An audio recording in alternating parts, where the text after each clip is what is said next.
that it is the same number of minutes past the hour wherever you are.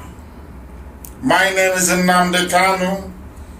I am the leader of the indigenous people of Biafra, the largest and the most formidable mass movement anywhere on the face of this very earth.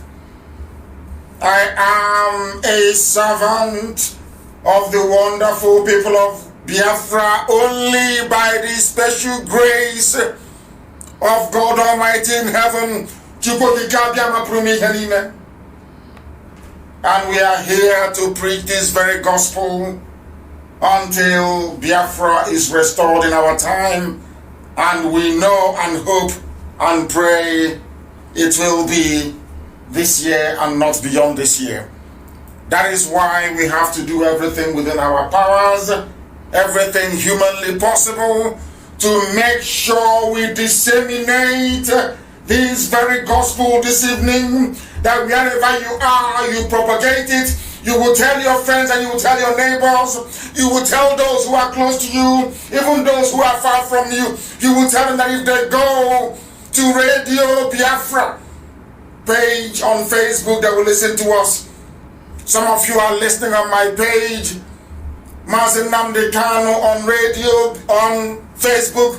We are on Radio Biafra, on FM in Biafra land. We are on satellite.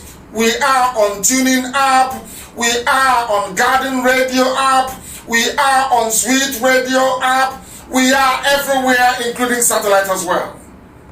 Therefore, you will have no reason for not joining us. And as always, listening to this very broadcast via my Facebook page comes with a lot of warning, because Facebook, as always, is doing all that they can. They have been bribed. They know the zoo is sinking. They know the zoo is irredeemably sinking. That is why they keep borrowing money and bribing everybody. They have bribed. The diplomats didn't work. They've bribed the mainstream media. It did not work. Now they're bribing social media as well. Facebook has collected their own share, and they're doing all they can to see what they can do to justify the blood money that they're taking. Because if you accept anything from the zoo called Nigeria, it is blood money that you're taking. Because people are dying, and you're collecting money to suppress the truth. And that is what we are here to expose. Before we go any further, we must call upon Elohim. We must hand over our proceedings to the Most High, that His mercy and His grace may guide. For those of you who do not understand, Biafra is not going to be an ungodly nation. It has to remain godly. The same way it has been from the beginning, so shall it continue until the end of time. It will not change. Biafra will remain godly. That was why I proudly proclaimed in Israel, when I was interviewed, that Biafra will be another version of the Jewish state of Israel. And we said it very proudly, and I reinstate that this very evening. We are IPOB, we do not retreat nor surrender. And that is why the zoo is collapsing precipitously. Nobody can stop it. This 2020 will collapse the zoo. There is nothing anybody can do about it. It doesn't matter what they do. It doesn't matter how many idiots they recruit on their side. It doesn't matter how many saboteurs spring up. It doesn't matter how many traitors they have groomed. The zoo must fall in 2020. We have all the facts and the figures. It doesn't matter what they do. The last kick of a dying horse, it doesn't matter what they do. We are in the era of digitization of information and technology. It is not 67 to 70 in the analog age, where you can decide what the world hears and what they don't hear. We've grown beyond that. As you're trying to suppress Facebook, we are on Twitter. As you're trying to suppress Twitter, we are on Instagram. So how many are you going to suppress? When will you keep borrowing money to bribe people? You have failed.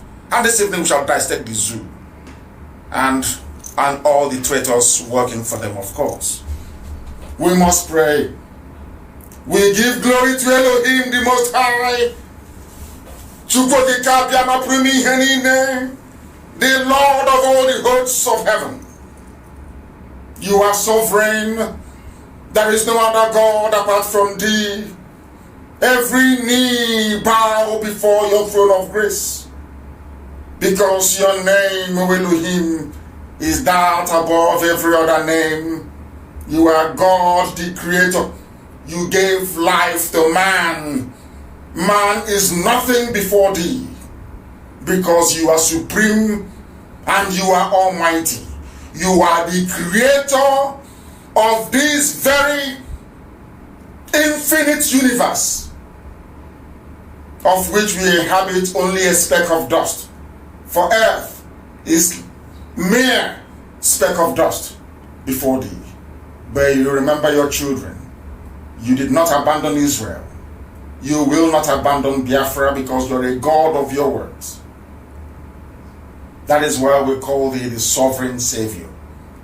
You have saved us from the Janjaweed before, 300 years ago, and this very generation, having recognized that you are the Almighty God, for we do not worship any idol. We come before thee as we do any time before we preach, to ask for your guidance and your protection. We have asked, O Heavenly Father, that you may give sense to us where stupidity currently exists, because we love thee with all our strength, because you are the Lord of our rock and the God of ages. You never change. You do not change from age to age, from generation to generation. That was the secret you discovered, and that was why you blessed IPOB. That was why you said that Biafra will come in our time, because we have given you all the glory, not to any man, not to any graven image. Only to thee do we bow, Heavenly Father, because you are the God of our strength, and indeed we trust. We do not trust in mortal flesh. We do not trust in a carved wood somewhere. We only trust in the God of our ancestors. The same that this time you will do it for us once again. You are our shield and the horn of our salvation. You are our stronghold, and we call upon thee this evening, because only you is worthy to be praised. No other God apart from thee. You are one and indivisible God. Everything that is created, you created it. But nothing created you, because you are God. That is why you save us from the hands of our enemies. That is why the same way you saved Moshe, you saved Yahweh. The same way you saved Elijah. That is how you will preserve IPOB. That is how you will make sure that Biafra is restored and the zoo called Nigeria is crumbled beyond recognition. Because all around us is evil and darkness. But your light has continued to shine upon the face of your children. That is why this very day you have done us proud before our enemies. They have fallen on the right and on the left. The only thing we are waiting for is for the announcement that the zoo is no longer viable. And that is very, very imminent. Because they cannot hold the secret anymore. The world now knows. Due to the diligence and intelligence you have given to us, out of the abundance of your grace, the whole world now knows that Buhari is dead, that Asarok is finished. They know it. May you grant us the fortitude, the humility, and the grace to continue to work tirelessly for the restoration of your kingdom upon the face of this very earth. And that kingdom is Biafra as it was in the old. that your name may be praised, exalted, adored, and honored forever and ever, we pray. He said,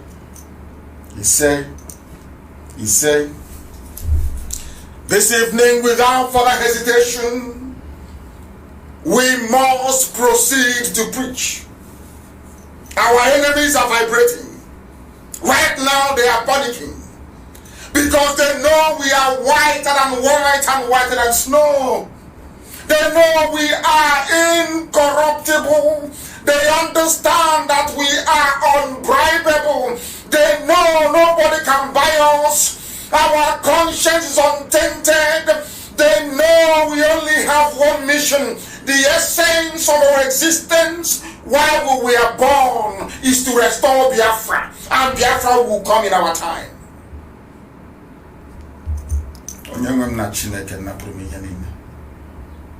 My Lord and my God in heaven, this evening we shall preach the gospel that Elohim has mandated should be preached to the children of men on this very earth, that the truth may always prevail. This very evening, we are making it very, very obvious. I want to start from the beginning. The dismantling of the zoo, piece by piece, brick by brick, zinc by zinc, rod by rod, the dismantling of the fraudulent edifice called Nigeria. Where they have been, where they are going, and where they are going to end up is all being one massive, organized, colonial fraud, presided over by a very backward, primitive, uneducatable tribe, the Janjaweed. I want to start from the very beginning because I'm going to dwell on the executive order signed by Trump yesterday, which I posted on my page on Facebook. I am going to dwell on it, that the world may understand what is happening, that everybody may know the amount of work we have put into making sure that all civilized nations see the zoo for what it is, the damnable zoological republic. I don't know, each time I preach, this very pouch that I place in front of the screen will keep moving. I don't touch it, but for some reason it keeps moving. Unbelievable. We are in the spirit. I am going to refer you to a document from the Department of Justice in the United States of America. If you Google it, you will find it. It is under terrorism. It is called DOJ, that stands for the Department of Justice in the USA. Issued unanswered call to action on Boko Haram. You may be wondering why I am going back to 2016 to start our program this very evening. It is very, very critical that you follow this presentation methodically. You have to be able to reason things through. Don't mind what Facebook are doing. Do not mind what they are doing.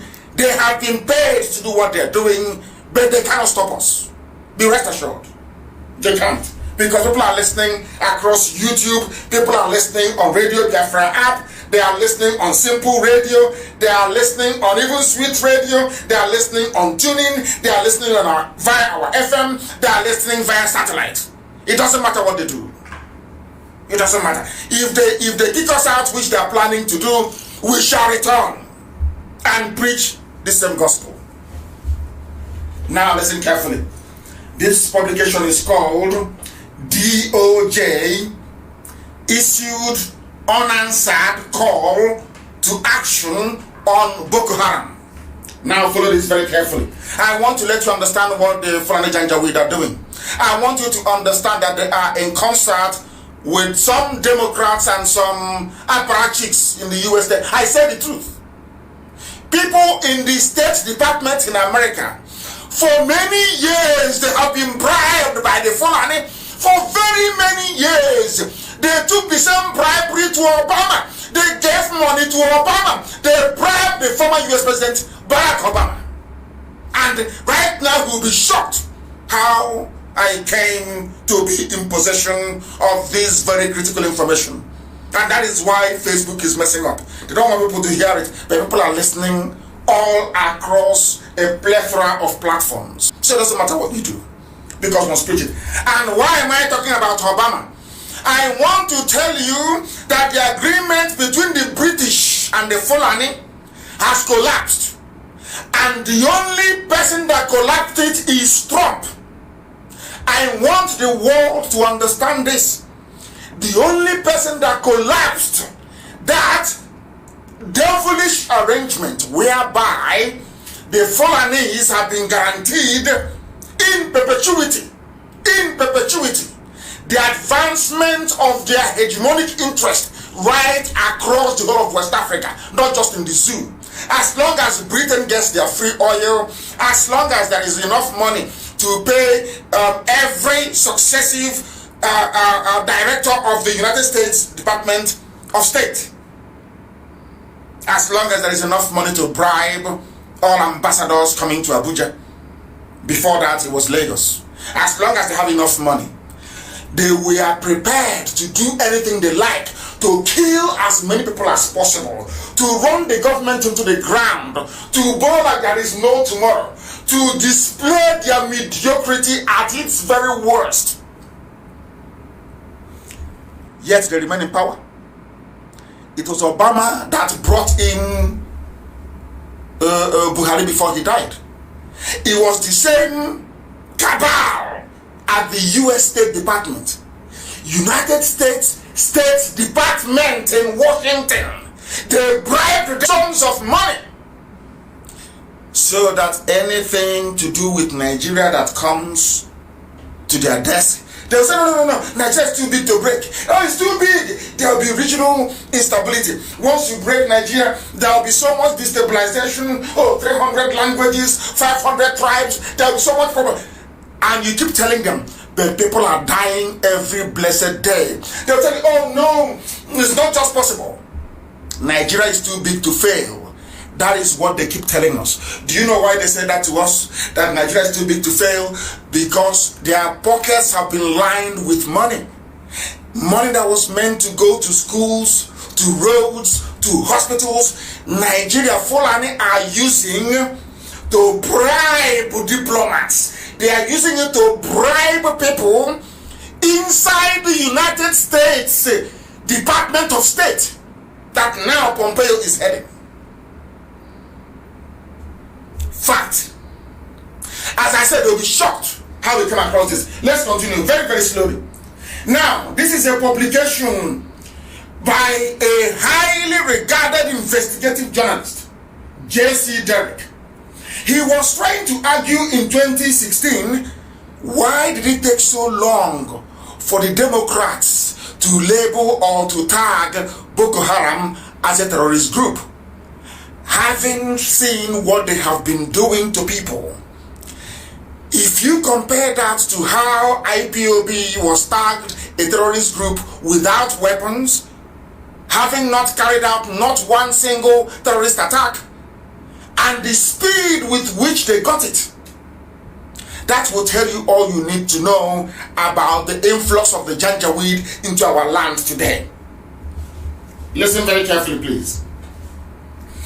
The Department of Justice, that is DOJ, forcefully argued the United States government should designate the Nigerian group Boko Haram a foreign terrorist organization in January 2012.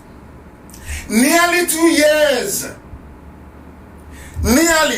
years before the State Department finally acknowledged this threat. In other words, as Boko Haram were killing and bombing and massacring people, those people in United States State Department, in the payroll of Fulani, not Hausa Fulani, but Fulani, kept blocking every move to designate or to recommend that Boko Haram should be designated a terrorist group.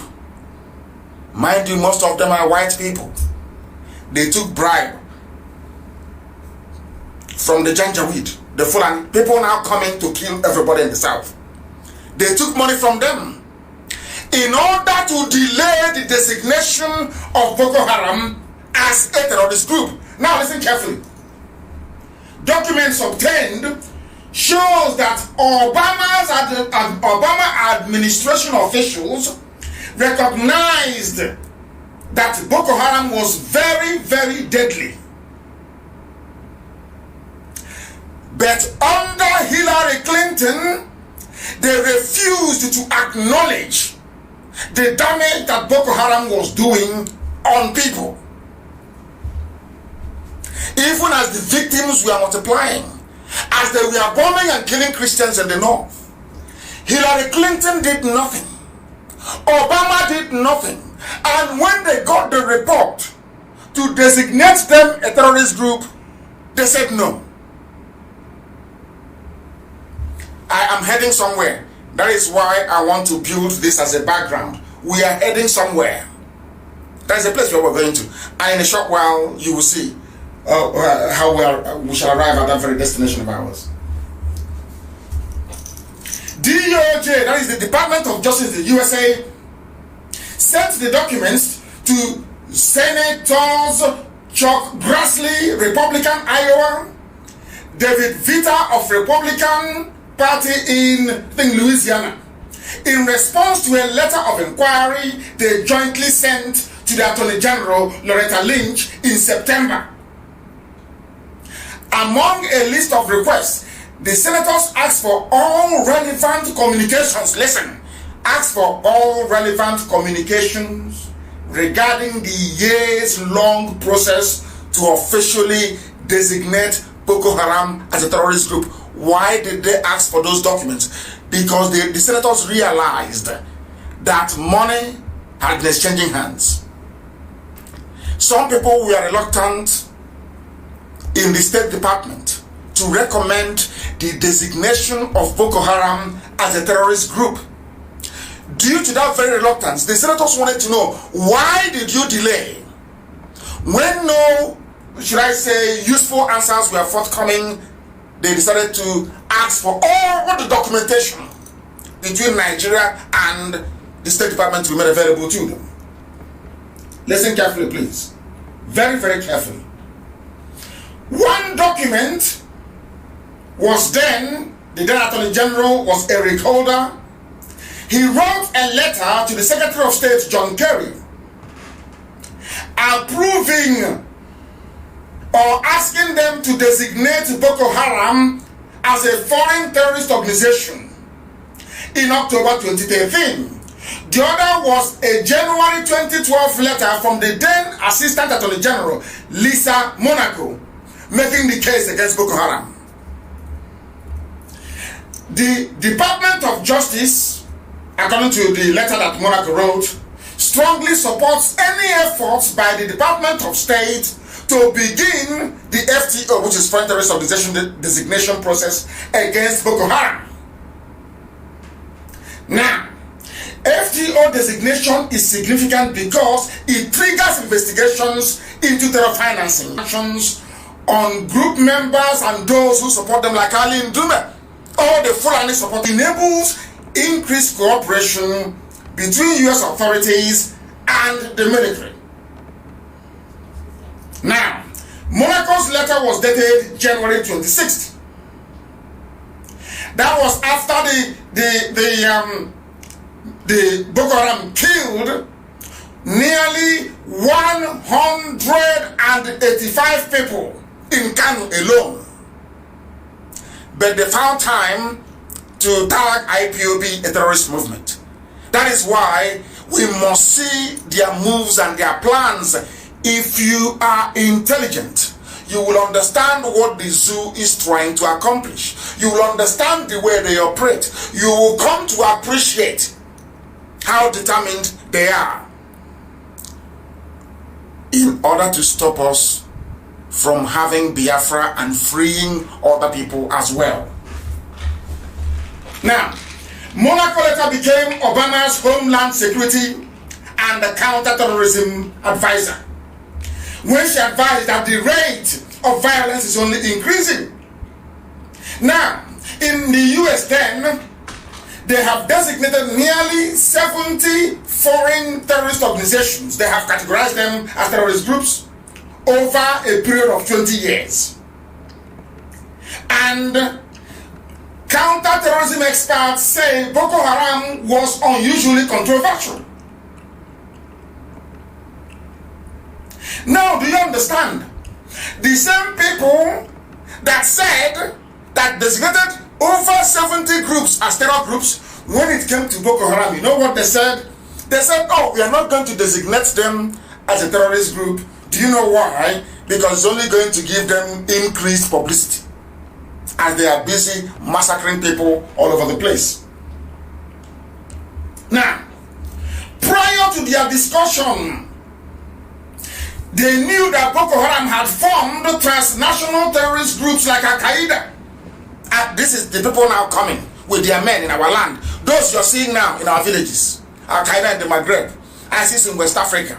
And so, these are the people now in our villages waiting for orders to unleash mayhem.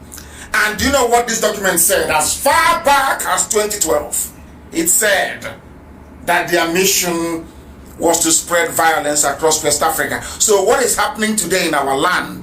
The well-planned, well-orchestrated move to push Janjaweed fighters into the south was recognized in the USA in 2012. In 2012, what you're seeing today was highlighted in 2012 in the USA. Now the question is, why did it take so long to designate Boko Haram as a terrorist group? Even then, Senator Grassley, a Republican, that's the one thing about Republicans I don't quite, I wouldn't call it righteousness, of doing things right. Some people don't know that he was a Republican, Abraham Lincoln, that put an end to slavery in America. Not a Democrat, a Republican. And you know the funniest thing? It was the Democrats who were the ones that used to own slaves in America.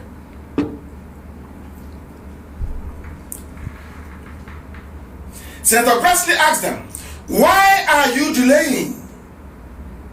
He wrote and said to them, these delays must be stopped before another attack needlessly destroys the lives of innocent civilians. A Republican senator asking Obama's administration, asking Hillary Clinton, why are you delaying in designating Boko Haram? Because they have taken money. Now, that is the background. Let us look at what happened earlier today, or should I say late yesterday night. And before I do that, there is a picture, because they have all these people. They have, when Britain planned to replace Buhari, the dead Buhari, with body doubles and Jubril and all the rest of it, Britain was in on it. Not the administration of Boris Johnson, I must say. Boris Johnson doesn't want anything to do with it. That is why I am confident the zoo is collapsing this year. Boris Johnson doesn't want to be tainted with such abominable crime against democracy. He's an upright man. Boris Johnson is a typical US conscientious Republican senator. He doesn't want to be he doesn't want his name associated with the fraud going on in Nigeria right now. He said he doesn't want a part of it. He doesn't want anything to do with it.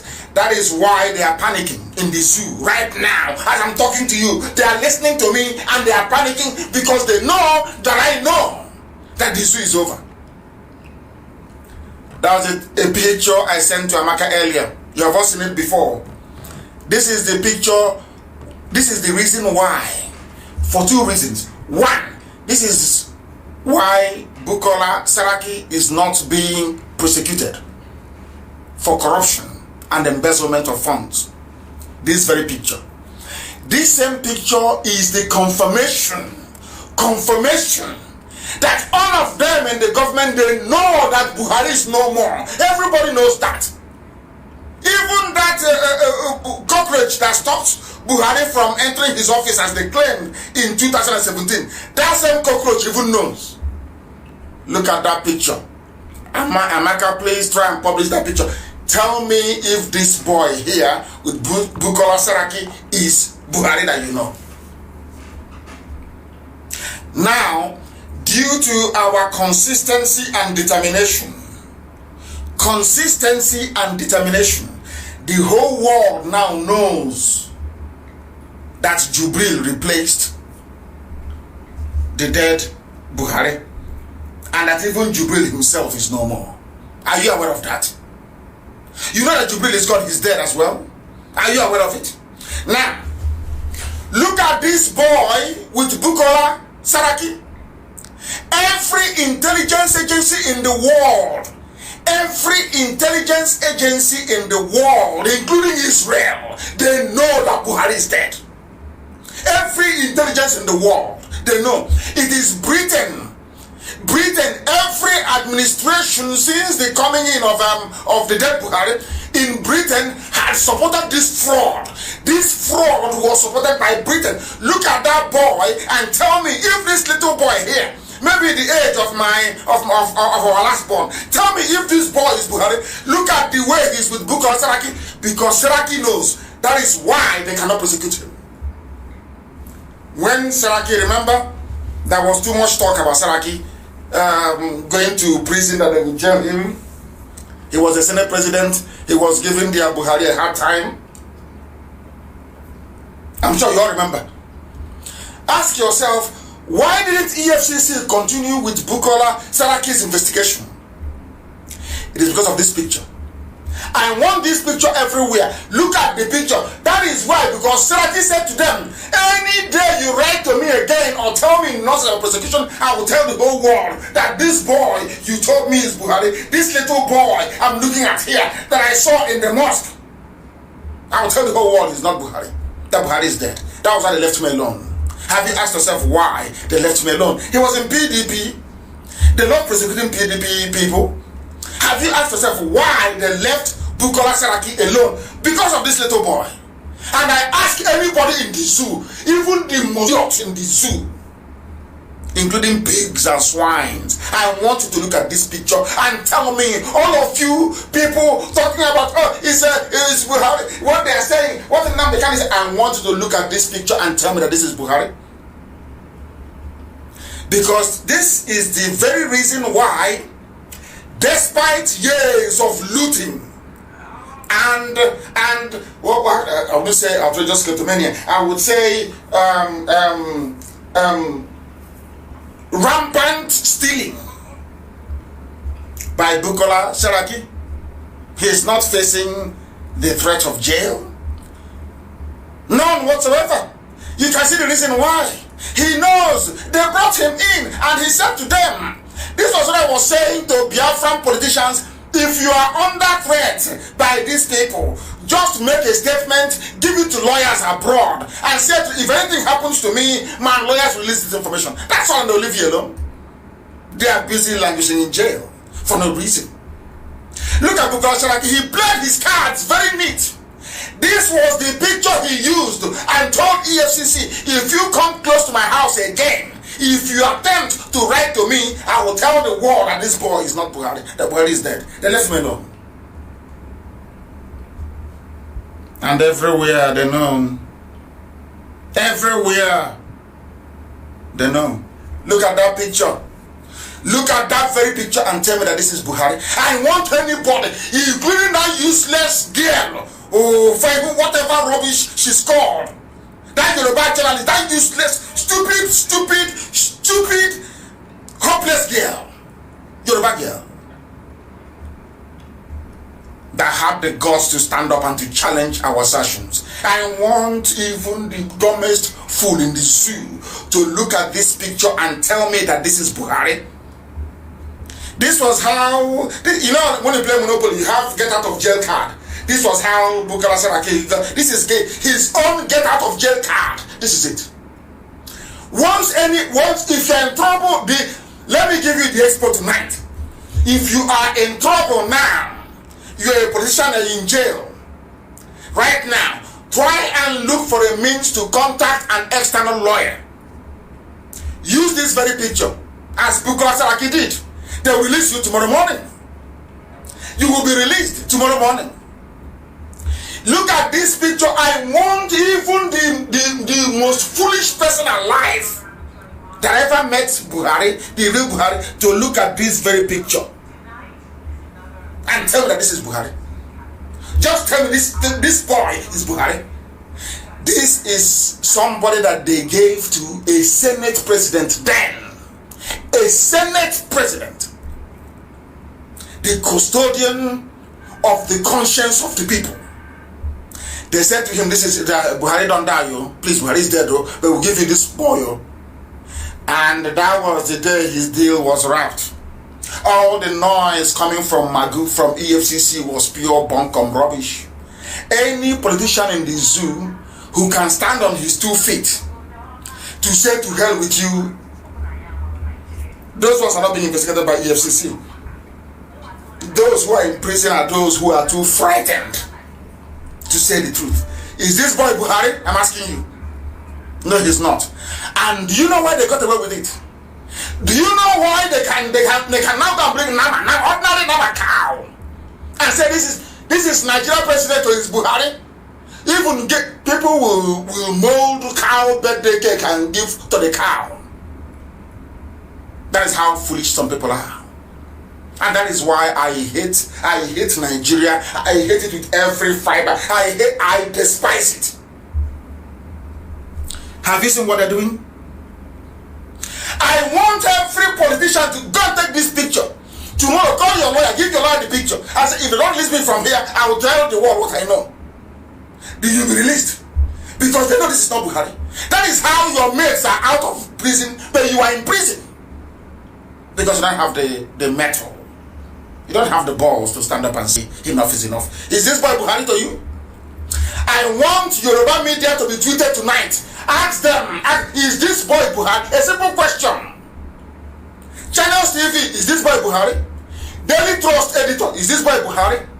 Guardian newspaper, is this boy, little boy, is he Buhari? This boy here with Saraki, is he Buhari? That your person was Buhari? The answer is no. Then where is Buhari? He's in a grave in Saudi Arabia. And instead of people to focus on bringing the zoo down, they sent their agents to try to... They can't distract us. We are focused back on the things that matter, which is to collapse and give everybody freedom, including those Hausa people being massacred now as I speak in southern Kaduna, to give everybody hope and freedom. Not just Biafrans, I said everybody. Some of them who are slaves in Yoruba land in Ilorin, in Kwara can go with the Janjaweed if they want. Freedom for all, not just for Biafra, for everybody. That is what IPOB is all about. That is what I represent. Not subjugation. The freedom, I mean absolute and total freedom for everybody. That the world may know that even in Africa there are some people that still possess some thinking faculty. Now, having gotten away with murder, do you see how the zoo Nigeria made it possible for the world to delay recognizing Boko Haram as a terrorist group? Whereas it was Igbo governor, so with Ohanese, they were the ones who invited Abakari to proscribe IPOB. I hope you're following. Nyewoto and his group with Igbo governors invite. That is, oh my goodness. I don't want to mention Sabo tonight. The governors, they invited them, come and they proscribe. They went to Nike Electric Resort, had a meeting and proscribed. But Boko Haram, to tell you how ingenious the Fulanis are, they even went as far as bribing white Americans in America, because they were the ones that set up Boko Haram to fight Jonathan, to make life horrible for Jonathan's administration. Fulani were busy bribing people in America, bribing them to make sure that Boko Haram is not recognized as a terrorist group. Whereas that is how things are always in Biafra land. I don't know the type of people who are there. But in our own case, we have no guns, nothing, not even ordinary catapult. It was our own people that went and called them to come and prescribe. What does that tell you about your suffering and your pain? That's why I said that God wants to teach people a lesson, a very bitter lesson, so that in the next 200 years, the stories will be told when they say, oh, why, Daddy, why do we have a mosque in our village square? Then they will say, your ancestors, they will refer to Modo, they sold us out. Your governors, they sold us out. That's why they are here. You think you can cheat God? You think you can be this wicked and you cheat God? You're dreaming. Now we come to the crux of the matter. Why I keep telling you with every certainty that the zoo is gone this year. That was before President Trump signed this executive order. It's on my page. As you know, even with the zoo, people only go for headline. That's all. After the headline is all over. They don't read the substance. Oh, you this evening. Donald Trump yesterday, listen carefully please, signed an order. Signed an order yesterday directing that State Department. I told you, when I say the whole world listen to the Biafra, I think I'm joking. Some of you think it's a joke. Oh, how is that possible? Remember, I've been preaching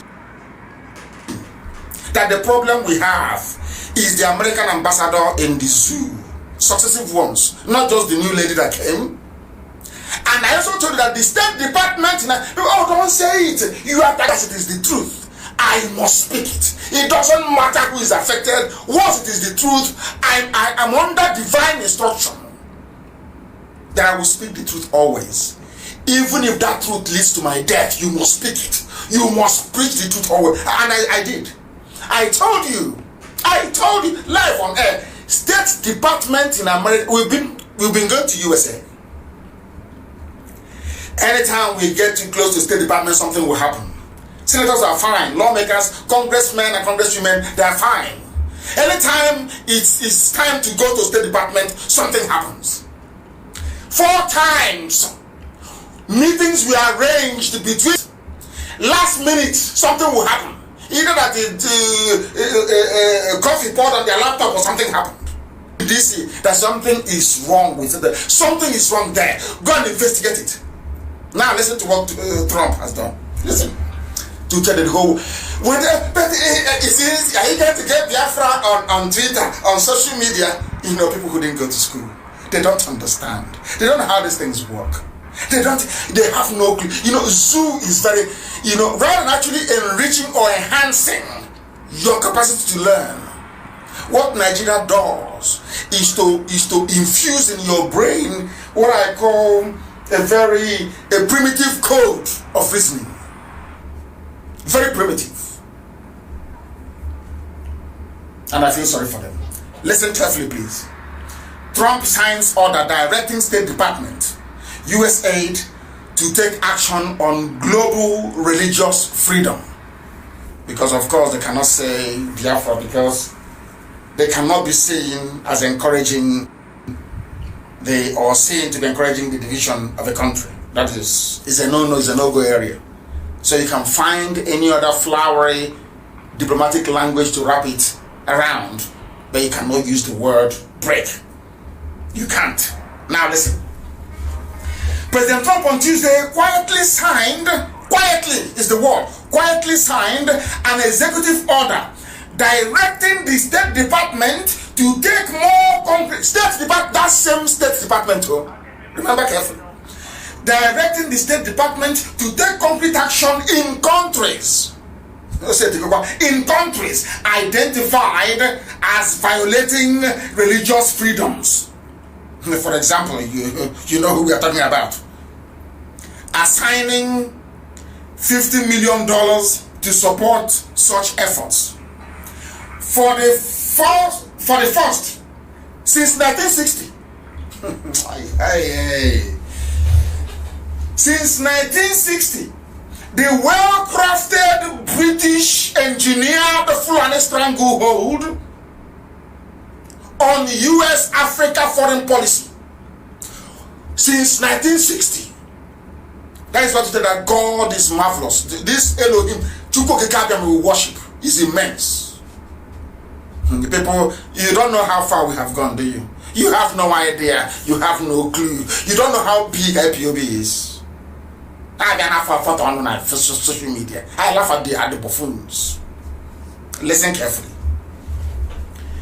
There is a well-coordinated effort run by the British. The British, all these years, they've had the US in their pocket. Once America wants to say, Britain say, no, don't mind them, everything is okay. And they will listen.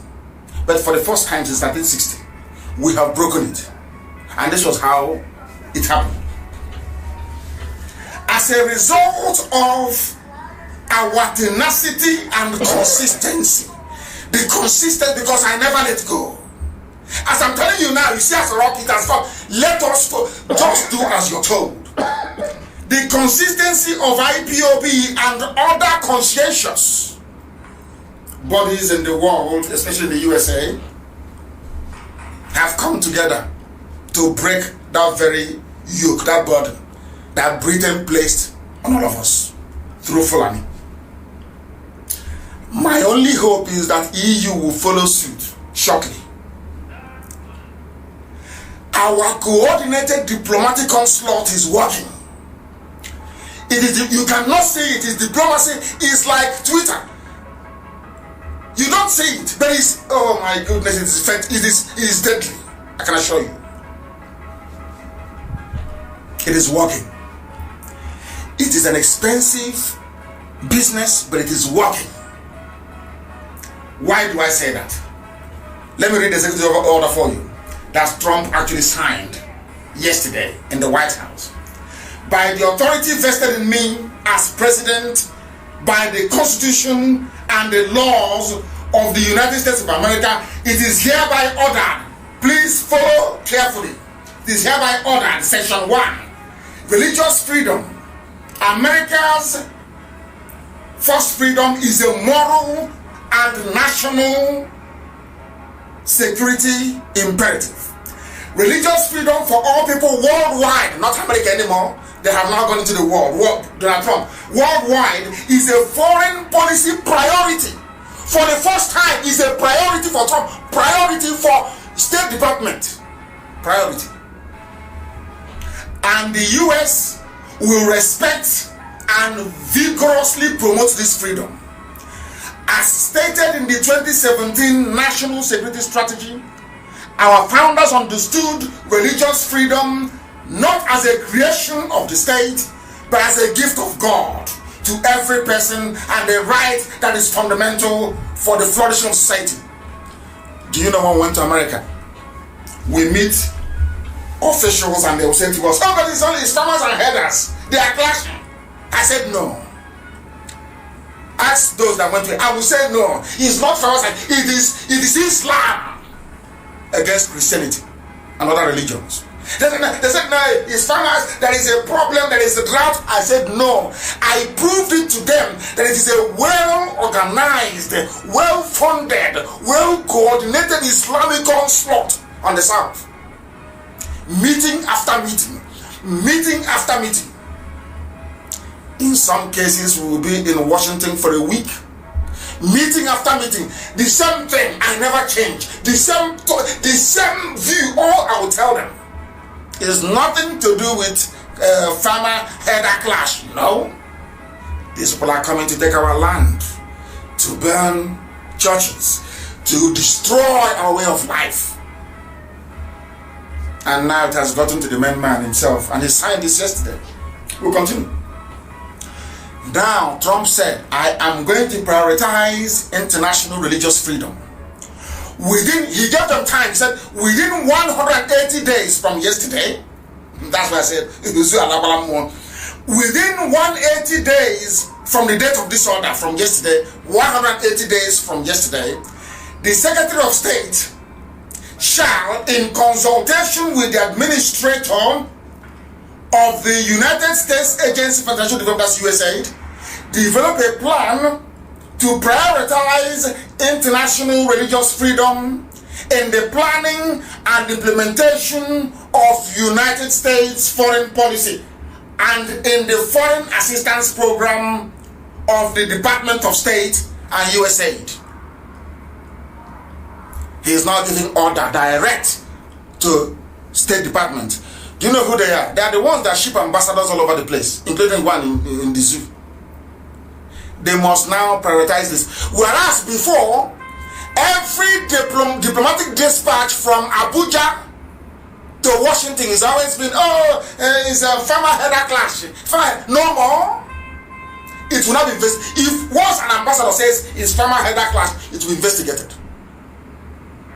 That was what we achieved.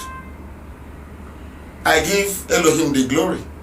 But we worked tirelessly hard for this to come to pass. Listen very carefully, please. This executive order, if you don't know, called for the advancing international,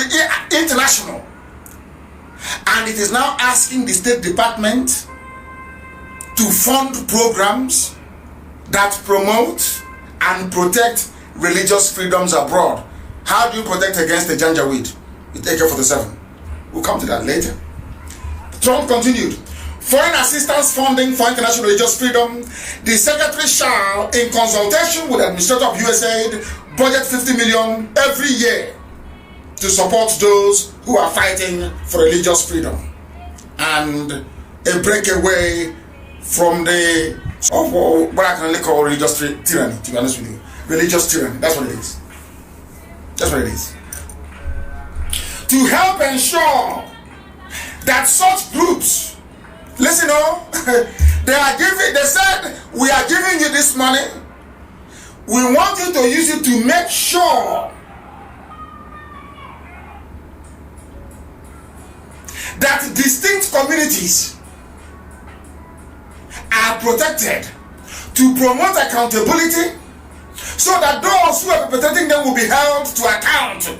All this is Fulani Janjaweed promoting like El Rufai. Those funding, he's gone, he's finished. He is finished. He is gone. All the people that are supporting, when he said we paid them in Southern Kaduna to stop killing people, that was the end of him. Once coronavirus finishes, he's in big mess because of this thing that Trump signed. All the perpetrators, all those that support people who go about murdering and slaughtering people because of religion, that he's a gunner. He's a gunner. Maybe he'll run to Dubai. And I know that's what they're going to do. Once the zoo collapses later on this year, they'll run to Dubai. That's what I know. This money, USA though, this money is going to go towards improving safety and security in churches, especially in the Middle Belt. So if by this time next year, USA is not giving this money to protect churches in Benue and in Kogi, we know there's something wrong. It is here. In case you don't know, it is here. It's written in black and white. In black and white. Now, you must ensure that every faith-based and religious entities, including those in foreign countries, are not discriminated against on the basis of their religious identity or religious belief. You cannot anymore. No longer in the zoo. From yesterday.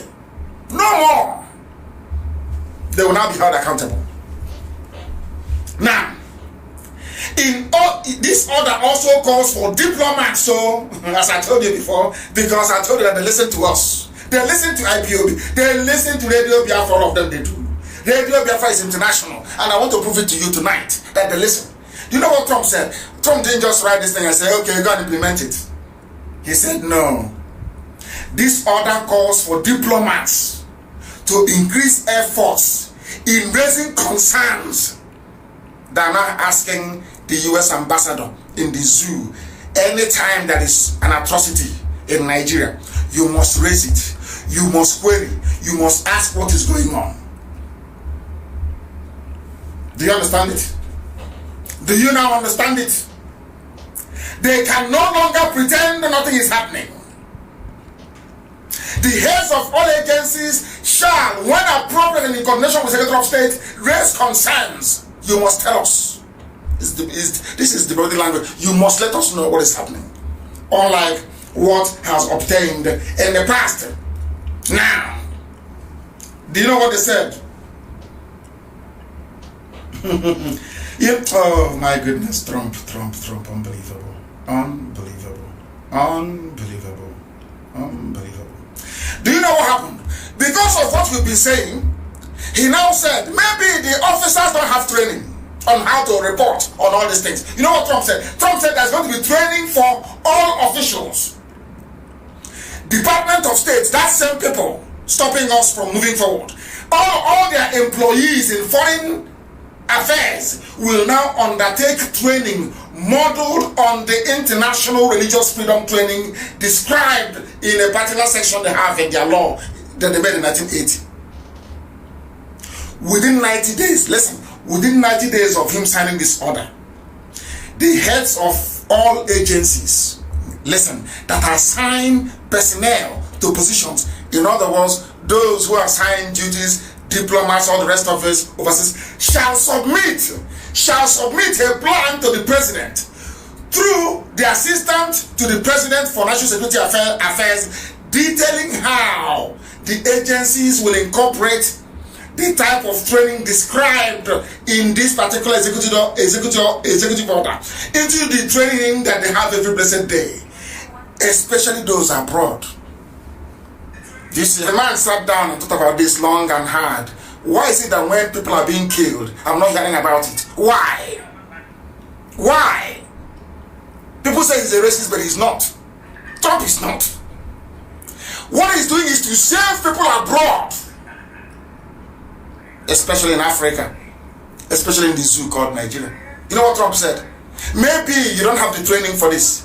Incorporate this reporting in your training, so next time when evil is happening, you report it to us. Because they listen to what we're saying. Now, do you understand it? Within 90 days, he said to them, so within 90 days, I expect the US ambassador to be reporting back exactly what is happening. What is happening? This is astonishing. Astonishing. There is this bit here, section 6. It is incredible. You must develop recommendations to prioritize the appropriate use of economic tools to advance international religious freedom in countries of particular concern. And what are those countries of particular concern? Who are those? Unbelievable. Unbelievable. Of course, Nigeria is there. It's number 2. Number 2. Number 2. The Secretary of the Treasury, this is section 6B, in consultation with Secretary of State, may consider imposing sanctions under Executive Order 13818 of December 2017, which among other things implements the Global Magnitsky Human Rights Accountability Act. It's a public law that they have. You know what it means? Buratai, Aisha Buhari, Yusuf Buhari, all those that stole money. You know, this Bolatinubu, they're all in a mess. Do you know why these people have gotten away with murder? Do you know why they get away with murder all the time? They have never had people like IPOB confront them. That's why I said we are more educated than all of them put together. All of them, we are more learned than all of them put together. We understand the law and we make use of it. That is why they cannot convict us in their court. No, it's impossible. Because we know the law. You see, Aisha must go to prison. Buratai, of course, that one is gone, it's no longer coming back. All of them that stole money, Aisha, your entire family, Yusuf Buhari, the 4th richest boy in Africa, richest man in Africa, stolen money. Idiots will not see it all. Bola men, they are going to prison. The law is very clear, it's here. Any day they enter USA, our lawyers will ask the authorities, are you aware of this particular executive order? And what are you doing about it? They are in a very serious mess. Now they have described countries of particular concern that they have. And it is incredible, very, very, very, very incredible. Do you know who those countries are? Now listen. The president's order yesterday follows the publication in April of the U.S. Commission on International Religious Freedoms. Remember that annual report that we published everywhere? People thought it was nothing. You know, they don't read documents. People don't read because of the very gossipy nature of the political climate. It's a climate that feeds on gossip, not on facts and figures, only gossip.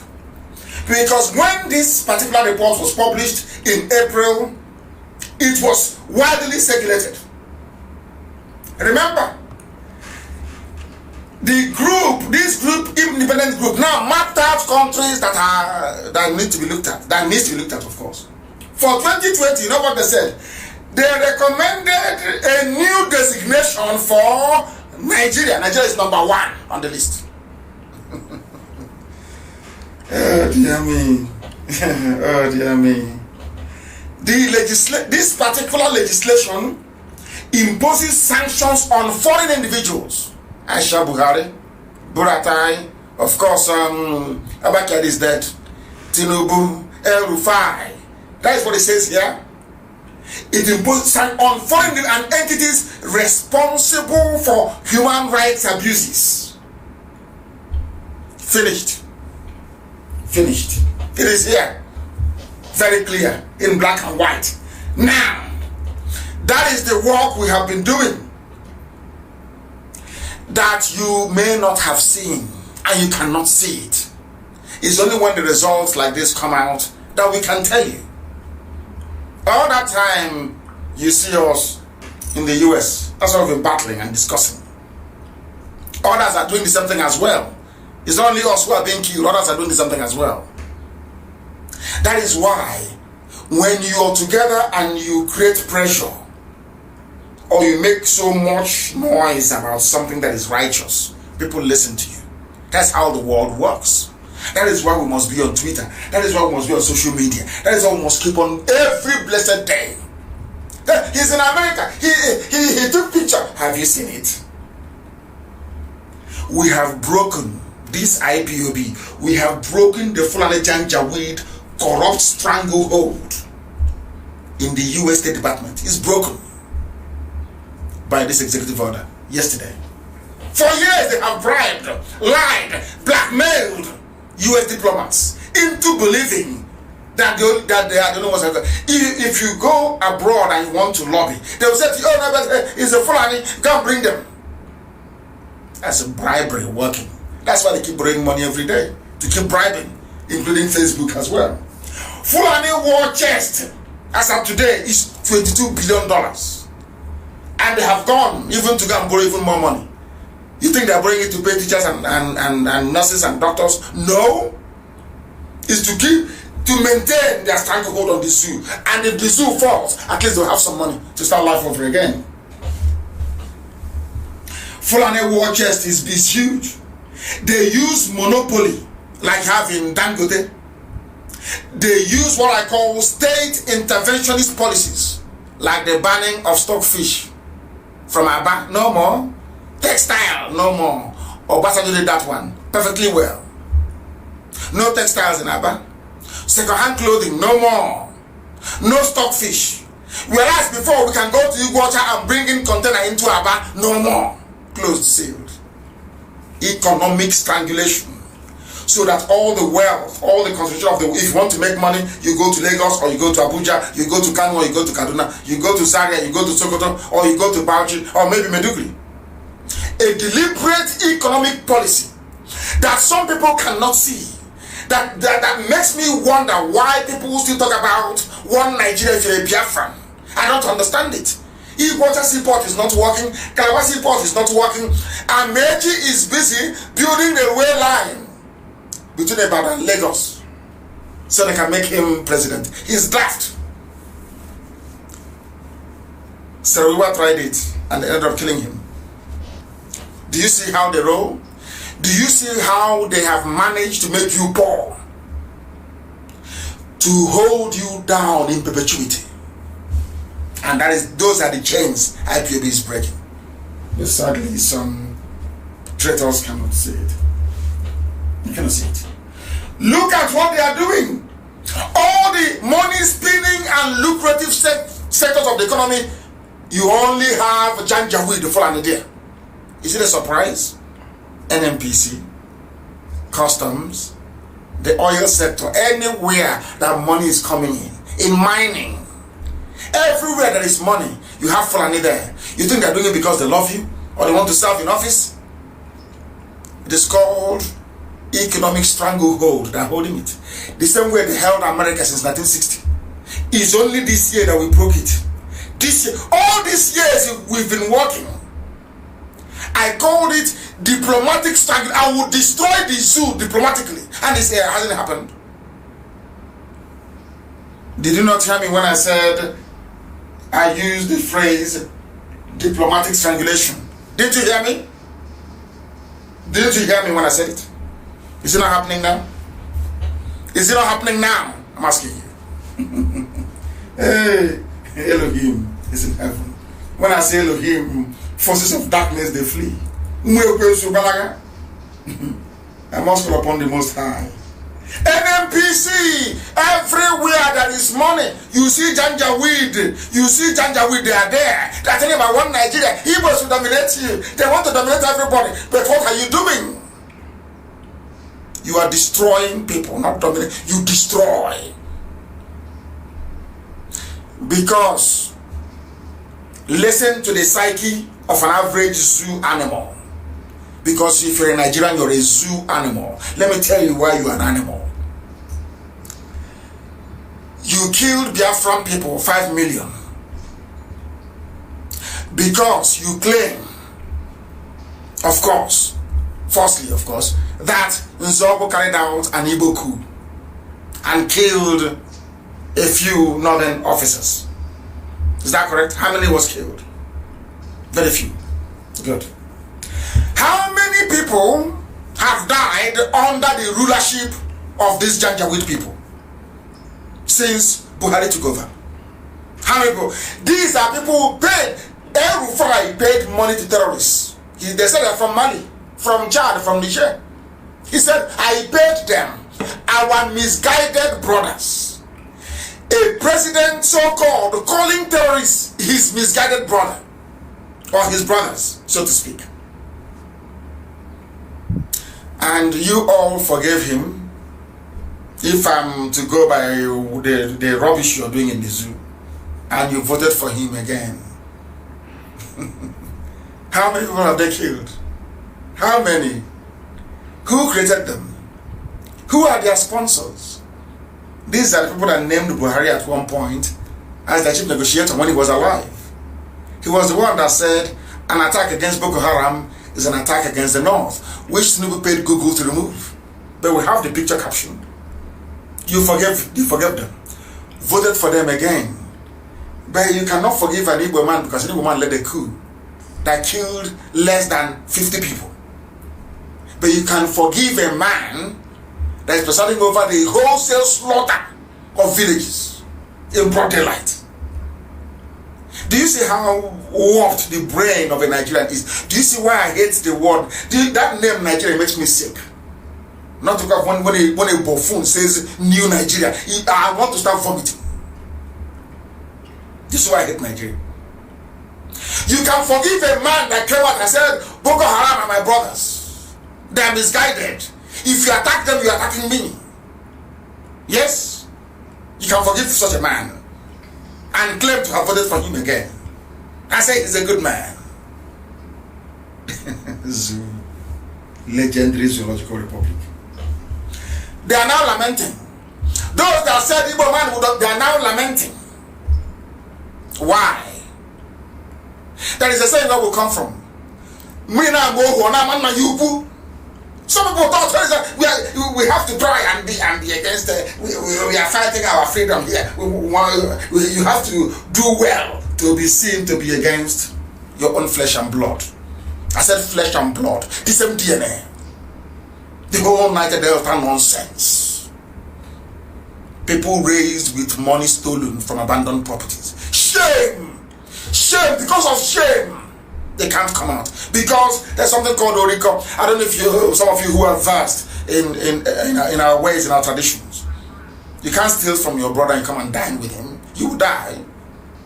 Is what is holding some of them. So when you see them say we are Niger Delta, please forgive them. It's ignorance and fear. One day they will apologize. One day they will apologize. But that doesn't remove the fact that anybody saying they're Niger Delta, they're foolish. I'm being honest with you. You are. Look at it here. Do you know why I say you're foolish? Look, the same reason why you chose the name Niger Delta is to give the impression that oil is coming from our land. Let's look at what's happening in the zoo. Pandev wrote letter. It's now a thing of joke. You are begging. You're no longer strong. When it comes to Biafra issue, to Igbo issue, to uniting our people, you'll be running your mouth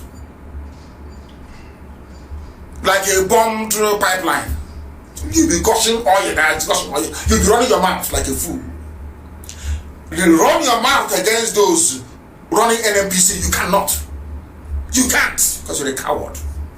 All of you are. Now listen very carefully to this. These are the names of the people who are managing NMPC. They said, this is what we are affording. We don't want an Igbo man to dominate us in Biafra. They will dominate everything. Now I want to ask them, in Nigeria, are you not being dominated by the Fulani? Are you not? Are you that foolish? You can no longer see? When it comes to Biafra, every idiot, those with fake names, those with fake accounts from everywhere, they will crop up the writing rubbish. Of course, mind you, most of them are fake accounts run by Fulani people. I must warn everybody before you start, getting high blood pressure over it. Those are people from Fulani or those followed by them during the war. This was the trick they played with Hausa people. Oh, we are Hausa Fulani. When there is nothing like Hausa Fulani, absolutely nothing. A Fulani man is different from Hausa man. Different in every way. We are Hausa Fulani. To tell you how evil Fulani is, they hide behind the Hausa and the Hausa language and committing all manner of atrocities.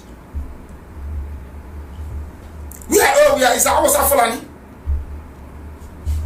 The same thing they are doing. Oh, you're Niger Delta. Don't agree, Your name is, don't agree, Don't this Biafrans. Don't agree, Now we want to go and check and see who is running the lives of Niger Delta people.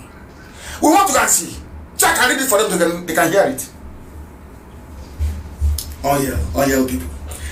Now listen, the death of my Kanti Balu is not he's not from Niger Delta, mind you. He was the group managing director of Nigeria National Petroleum Corporation.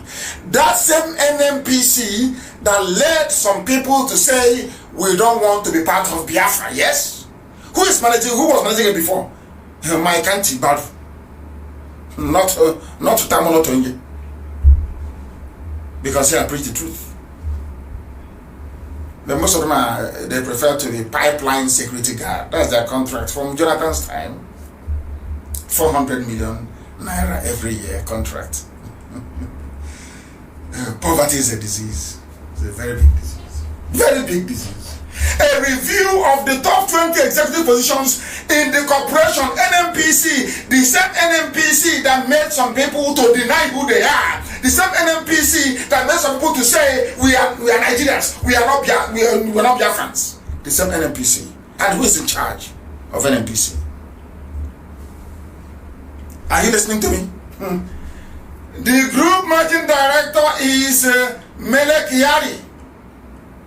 Chief Finance Officer Umar Aliyah, Chief Operating Officer Yusuf Usman, Chief Operating Officer Corporate Services Farouk Garba Said, Chief Operating Officer Refining and Petrochemicals Mustafa Yakubu. The list goes. It sounds like a list from Dubai. After going through all these names, I kept asking myself, are you sure? Are they Africans? Are they Africans? These people here. Musa Lawan, Omar Ibrahim, Mustafa Yakub, I can even understand, Abdul Kader Ahmed. Are these African names? It sounds Arabic. It's like something you hear when you travel to Oman or maybe to Kuwait. These people are lost. They are not even Africans. Look at their names. None of them here is from the so-called Niger Delta. And shame. They are not ashamed to come out in the open to antagonize people fighting for their freedom. No shame, no honor, no dignity. You'll be running your mouth like a damaged pipeline. Look at it. Are you here? How do you think you can get on the board of NMPC if you are not together as one people? How is that possible? Because Fulani knows if they go it on their own, they will not succeed. Fulani hid behind Hausa and called themselves Hausa Fulani as a political bloc. They became unstoppable. Can you reason? I'm asking can our people actually try to think for some time? You had Fulani started in the beginning to say Fulani. They only started shouting Fulani when they had gained foothold everywhere. As emirs, as governors, as senators, as murderers, as terrorists. They now said, oh, we are now Fulani. Before, I think you used to call them a Hausa Fulani. It was this same radio Biafra that told you, no, it's Fulani that is causing the damage. Now they're coming out from where they are hiding to say, we are now Fulani. We rule. Yes, and they have dumped Hausa. Hausa is down on the floor. Doing Babiala as usual. Doing Alimajiri as usual. Because what they want to do in our land was exactly what they did to the Hausa people. We will give you your leaders, your governors, your traditional rulers, your PGs. We will anoint, we will tell you who will be your PG in your village. So when we start to repress you, you will have nobody to run to. And we shamefully bought into that rubbish. And as they are doing, so are they raising saboteurs everywhere. Sabo from everywhere. And I'm saying to Sabo, every saboteur, every traitor working for the zoo, it doesn't matter what your religion is. Look at Hausa. Hausa should teach you a lesson. What Fulani did to Hausa, they will do to you, even worse. Look at all the names here. Like something from as you're landing in Dubai, you hear all these names. They are the ones running Niger Delta. And they're like oil. Niger Delta. I don't know how people can hate themselves so much that they don't want to see the light. You don't want to see the light. Can't you see it? This is where they get the money to bribe American diplomats. From here. Because they need to, for you to pay a diplomat $1 million once they arrive, you have to have money now. How are they going to make it? They know maybe if a Yoruba man is here, maybe somebody from somewhere, if they say bring that money, let's bribe, you say no. But they plan themselves very well, arrange it very well. It's their job. Customs, they are there.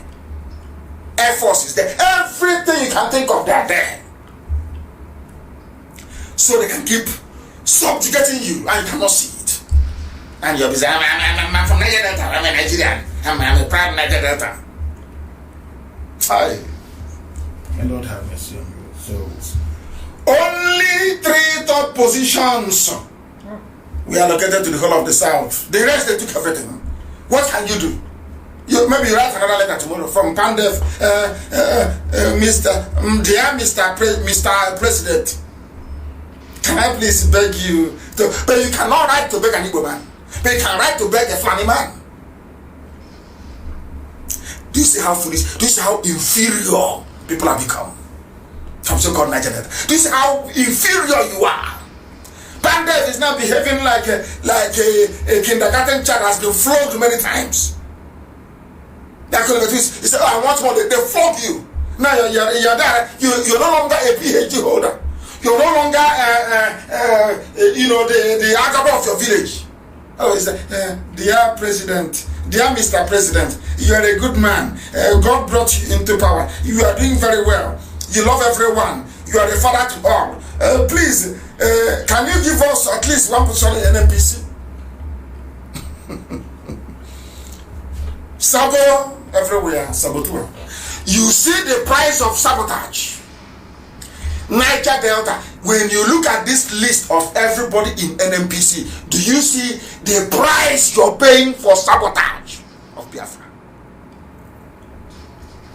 Do you see it? Seruwa paid with his life. Fulani will come and twist your brain with the help of Yoruba media. They twist it very well. They polish your brain. They twist it. And you think you've arrived. Until they deliver you. Do you see your brain? Now, upon death, that the chairman is Edwin Clark. Now that you're writing a groveling letter begging for position, are you remembering your days of treachery, as some of your children are doing today? And my curse on you is that the same way you're begging Fulani, and I can't do it. I don't want to let him to be upset with me. I don't want you to get him to upset with me. I can't curse you. If not, instead I will have cursed you and said to you that your children will write letter to beg Fulani the same way you're writing. When you are betraying Biafra, you know that one day you'll be begging? All of you betrayers, we know who you are. All of you who are agents of the North, we know you. It doesn't matter how much noise you make or how important you feel. You are nothing. You are a simple Fulani studio agent. You are nothing. You're nobody. The same. What you're doing now was what Edwin Clark did in 67, 68, 70, betraying his people. Today, he is now writing a letter begging, dear President, can you please consider one of our children to join the board of NNPC? There is nobody from here. What you're doing is not good. There is God. Oh dear. Zoo.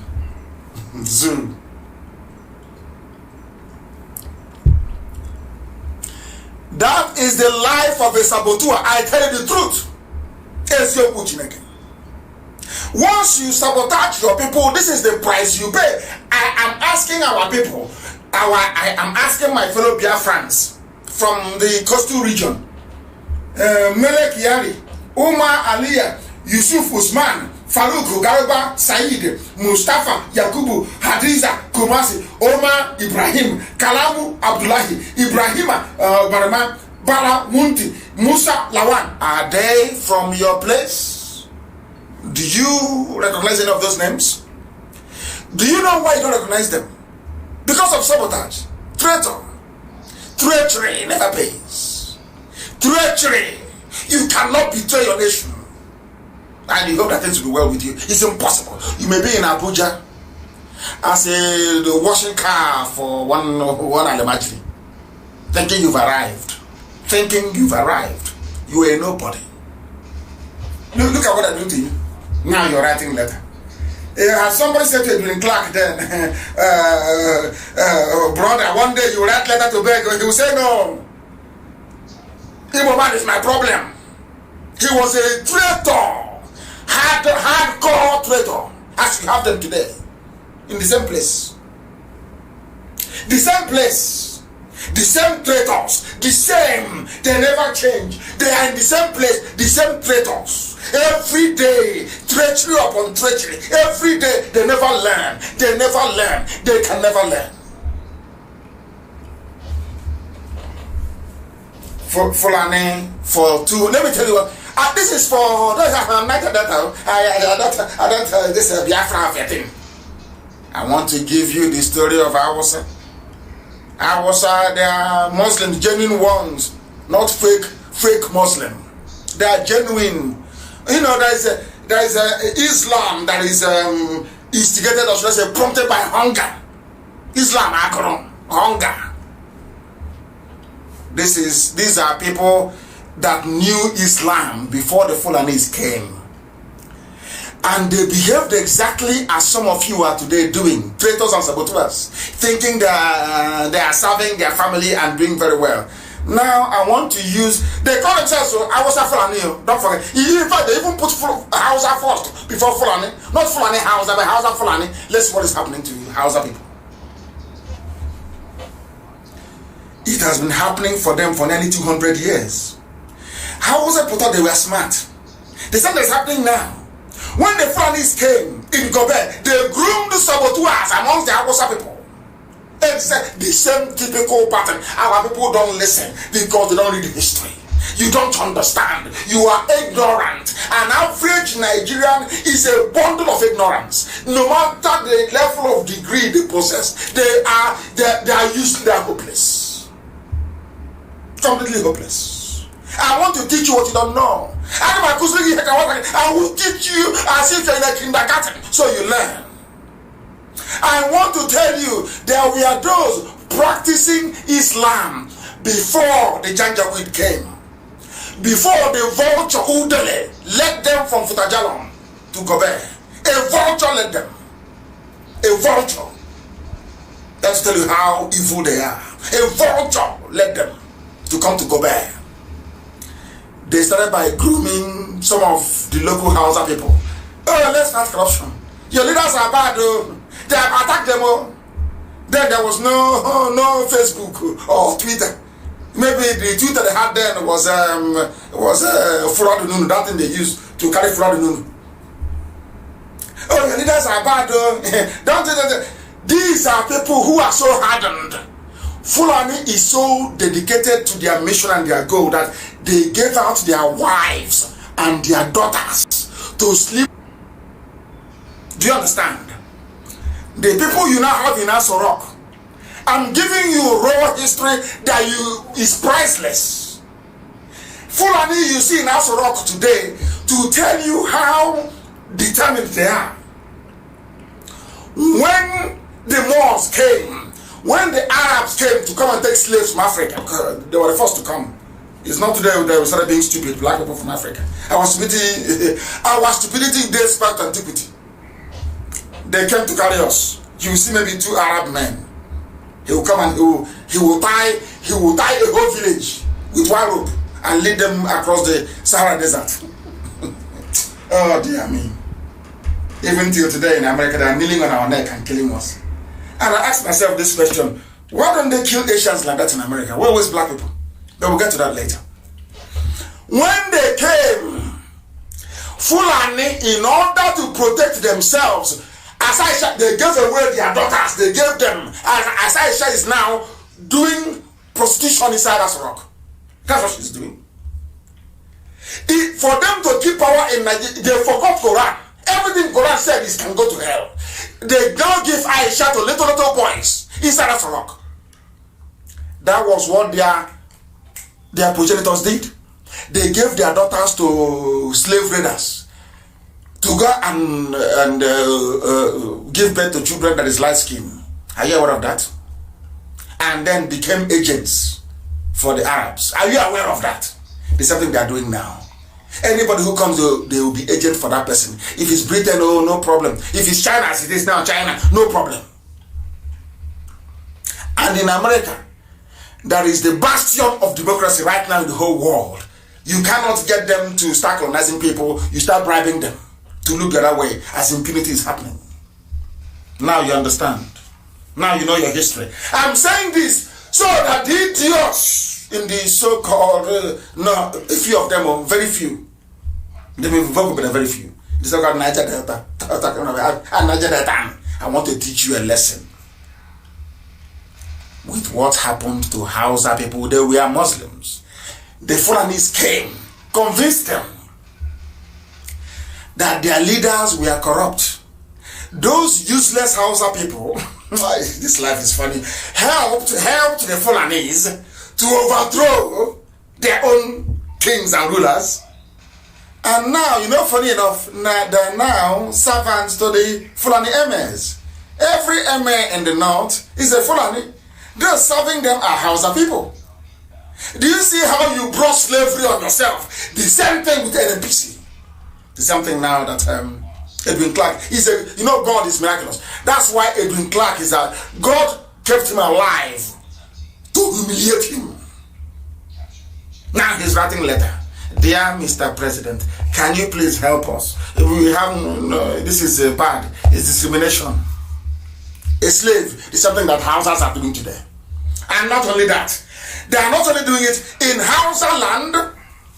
The people that came, because those of them that they killed, I put it on my page earlier, please, I can see if you can find them and post them again. Those that they are killing in southern Kaduna are Hausa people.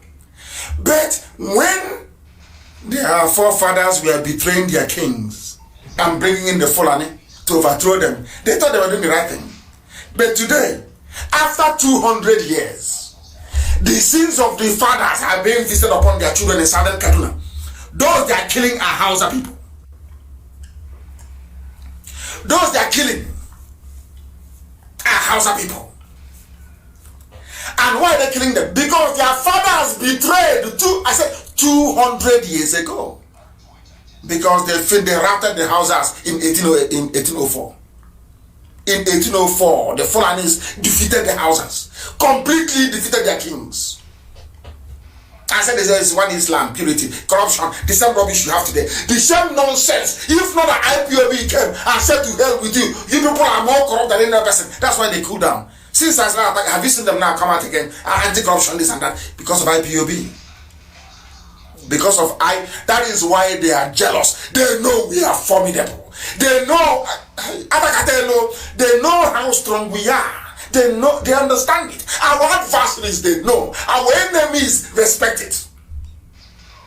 Since I started with the case of Audio Zakal, have you had EFCC is to probe anti-corruption? Have you heard it since then? Oh, dear me. That's why they don't. That's why they hate IPOB.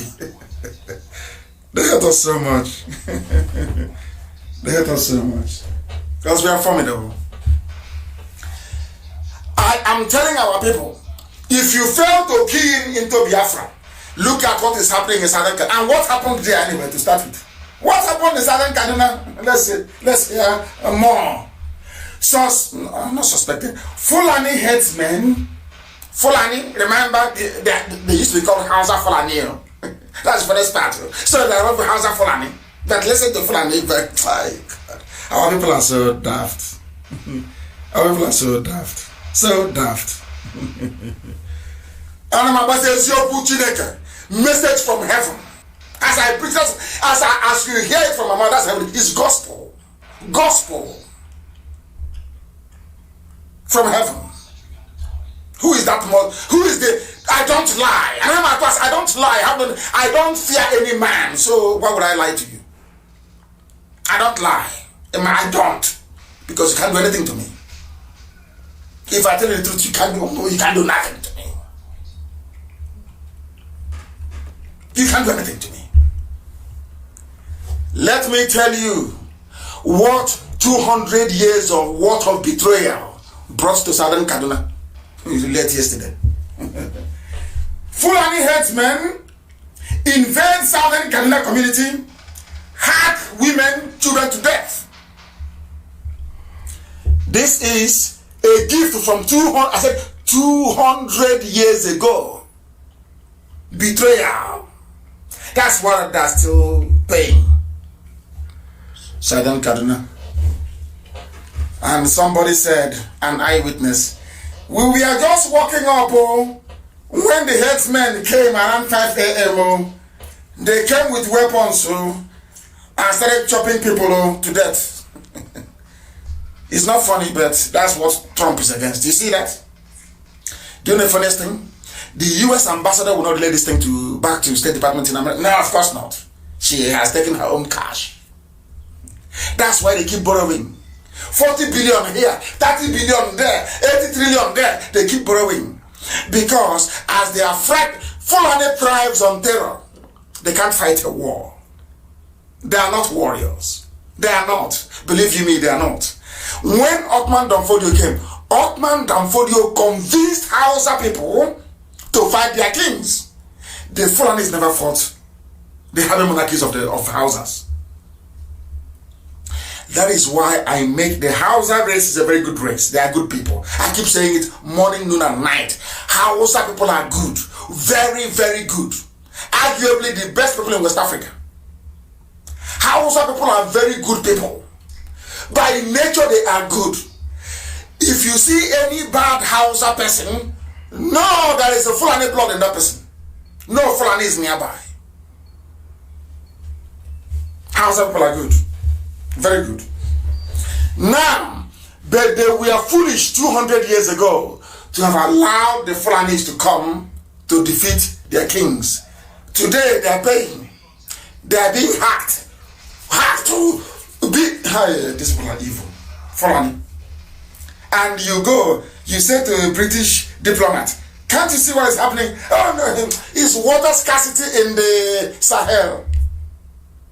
And I said to the man, this terrorist put a knife to somebody's throat. He said, no, it's water resources. I thank God that Trump has listened and has done something about it. And we're not going to rest there because they'll be pumping more money to officials of State Department. They will be pumping more money. They will hire even far more formidable consultants. They will do that. They will go to PR agencies. They do everything. The CNN, their budget will increase. Look at the death of one man in America. The whole world is at a standstill. But people are being slaughtered every day like chicken. Every blessed day. Every day. Not one single protest. Not one. And when IPOB come out, he does an thing and say, you're protesting. You want to be killed. You're protesting. Can't bring your children to protest. You see, stupid people. But nobody's asking those protesting all over the world, oh, can't bring your children down. Do you see the way a black man reasons? Do you see how warped? Do you see why we are slaves? Do you see why because of the way we reason, the way a black man reasons is astonishing. Astonishing, I tell you. I tweeted it earlier. I tweeted earlier that I endorse the protest going on in America over the horrendous killing of George Floyd, which is dreadful. And the Nigerians protested. The death of a church, which is regrettable. Nigerians protested. And I'm asking Nigerians, who is going to protest the death of women and children from Southern Kaduna? Do you see the hypocrisy of a black man, of a Nigerian? Hypocrisy of the highest order. Hypocrisy upon hypocrisy. Devilish people. When you tell them the truth, they look for one allegation and concoct and put on your head. That's how they are. Everything Nigerian is evil. Everybody who stands up in Nigeria is an evil.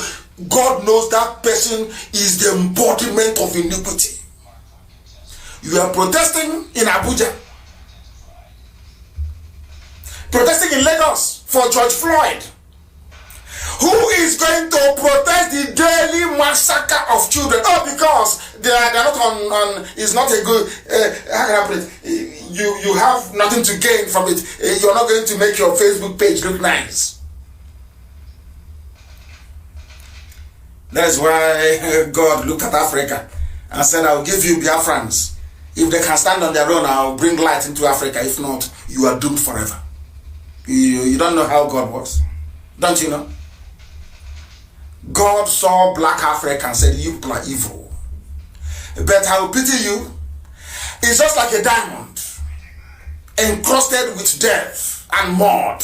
Go and look for it and wash it clean. That's what Biafra has come to do, if you don't know. Without Biafra, you're all in darkness. From generation to generation, you're finished.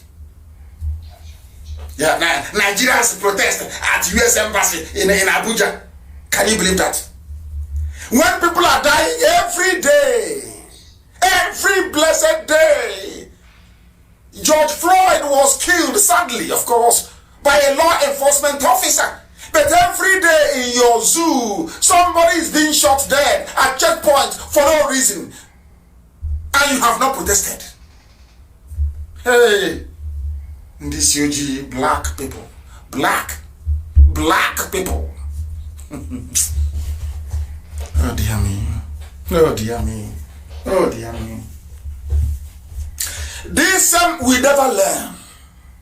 How can we? Do you know there are people in our land selling, people in our village selling land to Fulani for Ruga? They gave me ATL 100 billion and they're spending it very wisely. They have their CFO everywhere. I'm not Obunike.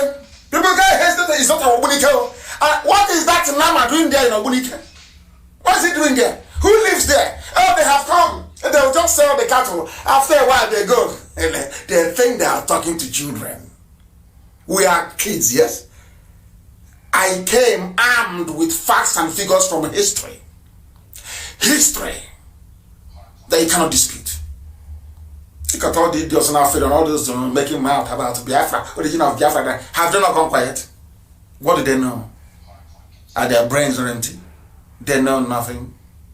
Those asking us about boundary. Have you heard from them again?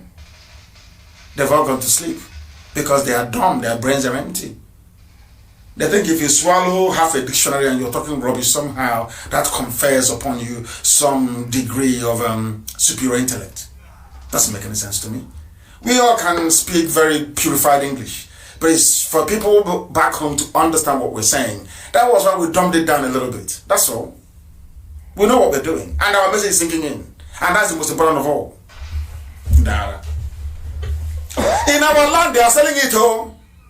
Your so-called PG and the Igwe Eze, they are selling our land, and they are now selling it to Fulani. And when you ask them, they deny. God, they deny it. They deny in broad daylight. You see men lying. There is a video evidence. You are looking at the video. You are looking at Igbo land. You are looking at cattle. Nama is there. And 5 years ago, there was no Nama there, no cow there. All of a sudden, there's a cow. Or 2 or 3 or 4 or 5. And they are putting up structures. Oh, leave it. It's not in but it's in Obunike. Oh, yes, we have them, but not what you said. But can you see the video? Are you blind? Can't you see? We keep deceiving ourselves all the time. And now, what is happening? As I will not tire of reminding you every day, I was in America, 2015. I asked for help to buy ammunition. And because I opened my mouth to ask our people for help, that made me a criminal. I said, but why? You didn't give me any money. I said, you shouldn't have asked in the first place. And now, I want to read this to you. It's called Penny Wise, Pound Foolish. Stupidity of the highest order. I told you about black people, including some Igbo as well. Our stupidity is legendary. Useless. We are hopeless. That is why every other part of the world is moving forward. And blacks are always falling backwards. I have asked this question before. It is very sad that George Floyd was killed. But have you asked yourself, why are Indians not being killed in America? Asians? Why are Chinese not being killed? Why are Latinos not being killed the way they're killing black? Why? And you're in the States jumping up and down because of George Floyd. When black on black violence in America is oh my God, out of this world. The figures. Because we are blacks, we never tell ourselves the truth. The truth is so painful, you don't want to hear it. As black on black violence in America, have you ever rallied to stop it? Because of the way we reason. The presidents, this is according to some newspaper, the presidents general of town unions in the southeast have asked the people to get ready to defend themselves. It's something I said in 2015. In 2015 I said it. In 2015. Now, those in the village are saying the same thing. Yet we don't learn. We don't learn. And how can God love you? How can you say that God will love you with this way of reasoning? Now, the BGs are now asking for defend yourself. So we are just going to no organization, nothing. The families are organized. the Nigerian army is helping them. They've come equipped. They've had sleeper cells in our villages for 40 years. And you say just like that, flippantly, go and defend yourselves, just like that. And go and defend yourselves is how you're going to resist an army that is equipped, fighting with their agents on the ground. With their agents on the ground. Because those coming, they have friends in Biafra land. The Janjaweed, they have friends in Biafra land, they have friends. Their job is to divert your attention away from what really matters. With trivia, more or less. With nonsense. And some of you fall for it.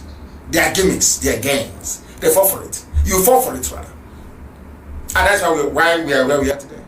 Defend yourself. See, we stubble. When your Aces have sold our land, your Igwes have sold our land, the same PG calling for self-defense has taken money. Who's going to defend us then? My phone will not stop ringing. It's IPOB. Come, IPOB, come. And I keep asking them, how can I defend you without guns and bullets? How do you expect me to do it? How? But as I told them then, it's now too late anyway. It's now too late. Even the bishop has written, a man that I have immense respect for, Antonio Binna. He's a good man. He has written. He's the Archbishop of Owerri, Roman Catholic Archbishop. You must go and defend it. Same thing. Go and defend yourselves. But I saw this thing in 2015. And I told you it's good. They are going to come. I was very certain. I said, they are coming. I didn't say maybe I saw a vision. I was in a dream. No, I didn't say any of those. I said, I know they are coming. It's in their nature. They will always come. If they fail, they will try again. That's how they are programmed. They're like a piece of software. It's wired in their DNA. They must come. How come none of the saboteurs is making reference to what I said in 2015? Traitors. They can't. And he was in America, said no, that it's one Nigeria, that they have one hotel lodging in Abuja. So because of that, if you want to spoil their business, one has a face me, I face you in Abuja in Lagos. So why should I support Biafra or defend our home? But it has come, and I feel sorry for you. You are pompous and you act. Why won't I be arrogant? Why won't I be pompous? Didn't I warn you? Didn't I tell you before? What did you say? What did you say when I told you that they are coming? What did you say? What did you do? All you did was to betray, to go and call our backyard, to bring Buratai to come and kill as many of us as possible. There is a saying also where I come from. There's no decay anymore. Has that ever occurred to you before? You've not heard about that before in the village. Let's kill the hero. Let's kill the hero. Let's drown. Something that requires a hero to defend the people has come. Now you start running around looking for a hero to defend you. You want to go to war with the Janjaweed. There is no general. You have no general and you want to go to war. Or you want somebody who works with them to lead you in battle. Like Afonja did in Ilorin. The big is Afonja. You don't know? So you are stupid, you don't know? Somebody raised as a child of heaven. All over now, suddenly you convert. Somebody from Biafra land converting to Islam. Come on, there is something wrong with you. Then you have an identity crisis. You don't know who you are. You don't know who you are. You know who you are. We must keep educating them. We have to. You're asking, you know how, let me, I said I will shred the zoo tonight. From everywhere. I'm not sparing anybody. Because it's the truth. Have you ever wondered why Iguacha Enugu Express Road is not motorable? Have you ever wondered why you cannot travel from Enugu to Onitsha? Have you? Do you know how many times the contracts for Owerri to Onitsha Road was awarded? Do you know why Owerri Road hasn't been built? Do you think they were not awarded? Is that what you think? Do you see that? I know there is marginalization, I know that. Do you think all these years, even when Jonathan was there, that no money was given for Enugu-Iguacha Expressway? Money was given. The people you call your leaders, they ate the money. But they're not criminals, so. No, of course they're not. But the person who is saying to you, prepare, Fulanis are coming, is a criminal. But the person that took the money meant for the reconstruction of Iguacha to Enugu Expressway is your leader. Do you know who took the money? Do you know? He's a grandmother. So you don't know. So he's our leader. He said, why you say? But he was the one, you claim he's your leader, but he was the one that pocketed the money meant for Enugu to Iguacha Express Road. Why can't you understand? He was part of the people that took the money for Enugu to Onitsha. Are you deaf? Are you blind? Are you foolish? But he's your leader. He's an elite.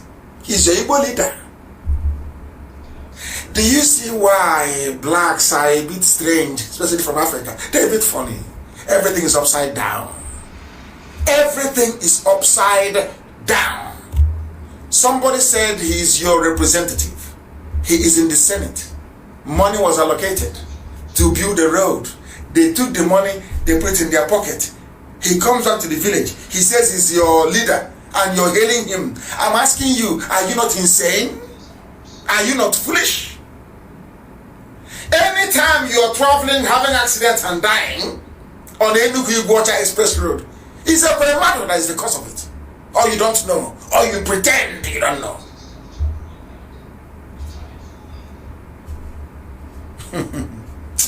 You people, I mean, you people are funny, very funny.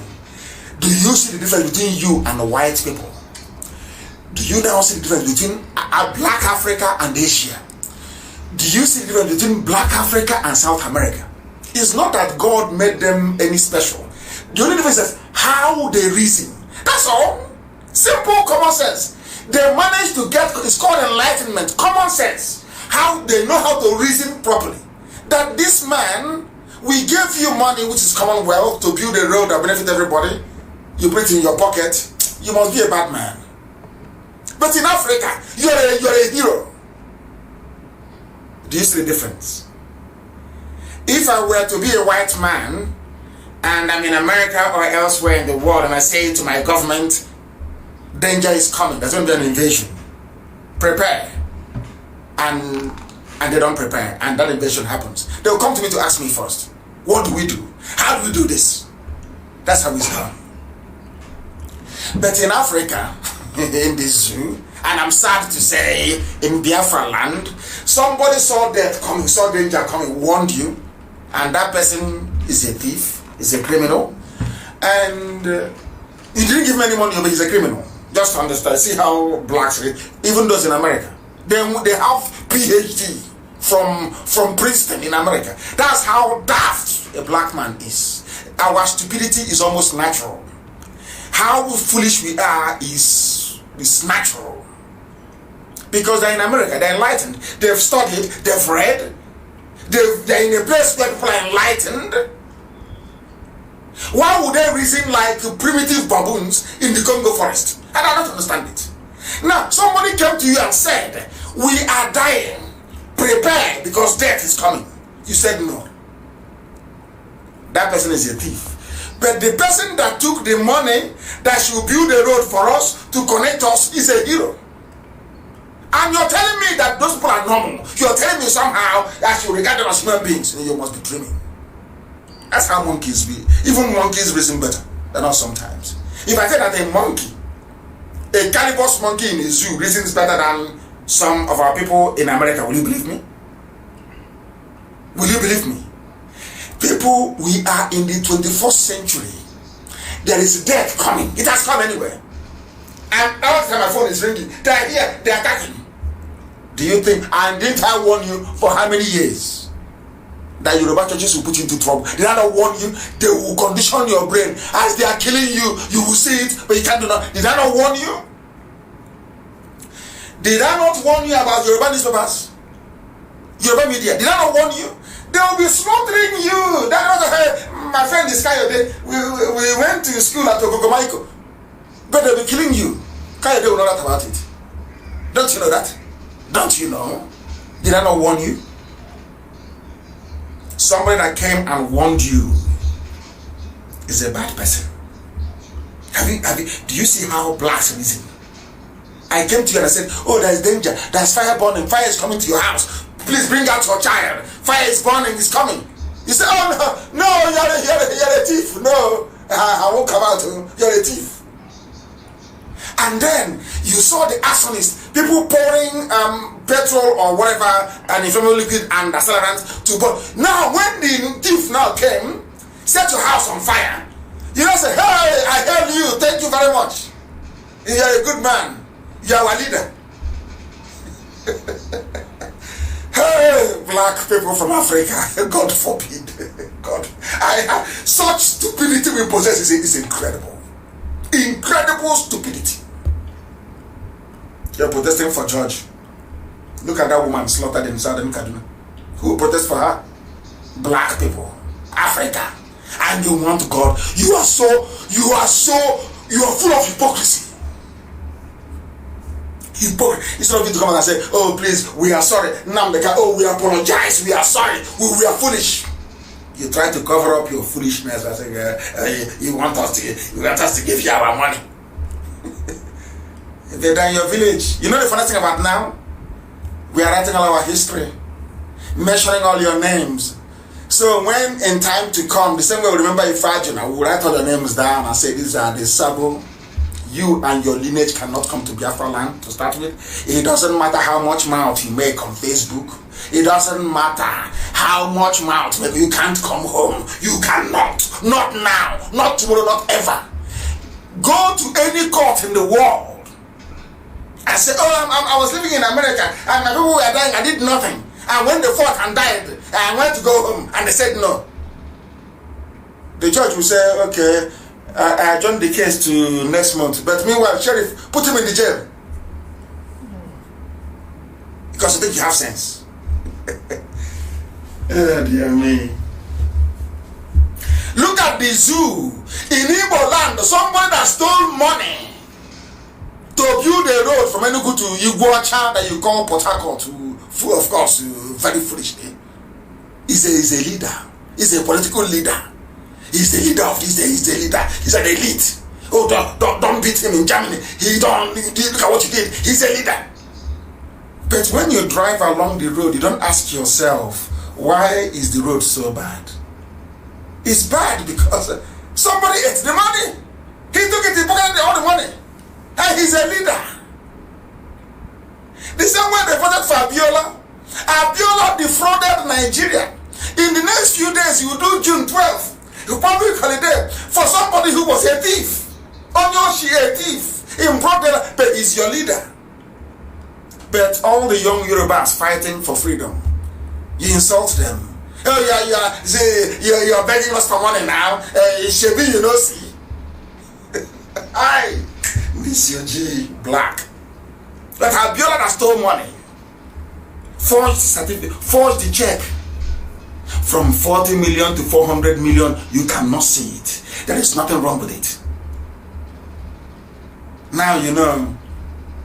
Can't you see that you're not black for nothing?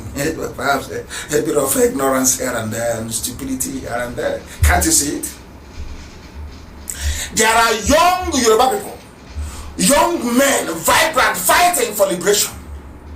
And you're calling Tinubu your leader. Tinubu is your leader. Alexander the Great conquered the world at the age of 33. Jesus Christ, Yeshua, conquered his enemies at the age of 33. Hey, he's a young man, Listen, but when these people were in power as the white man left, they were all in their early 20s, all of them. Nobody called them that time a young boy or small boy. It's only in our generation. Because we are daft. Very daft. Black people, we are. Let us be honest with ourselves, we are useless. Let's be honest. Stop all this stupid sentiment. Useless sentiment. Let's stop being stupid and reason. Reason, for goodness sake. Stop all this your hopeless sentiment. Do you know how whites fought to be where they are today? Simple thing they did was just a reason. Enlightenment. That started with the Medicis in Florence in Italy. Simple thing. We must subject everything to reason. Reason. Why was it possible, instead of to say, oh, we are sorry, we made a mistake. Oh, how was it possible that Nnamdi Kanu came to America, told us the foreigners are coming, we didn't do anything about it? Why, instead of that, you know, a black mind is devilish and black. You twist it. Because you're evil. You are evil, you twist. And we want God to love you and to bless you. You must be drunk. They steal your money. International thief stole your money, but in June 12th, you remember Abiola? It's only holiday. It's June 12th, but the man was a criminal.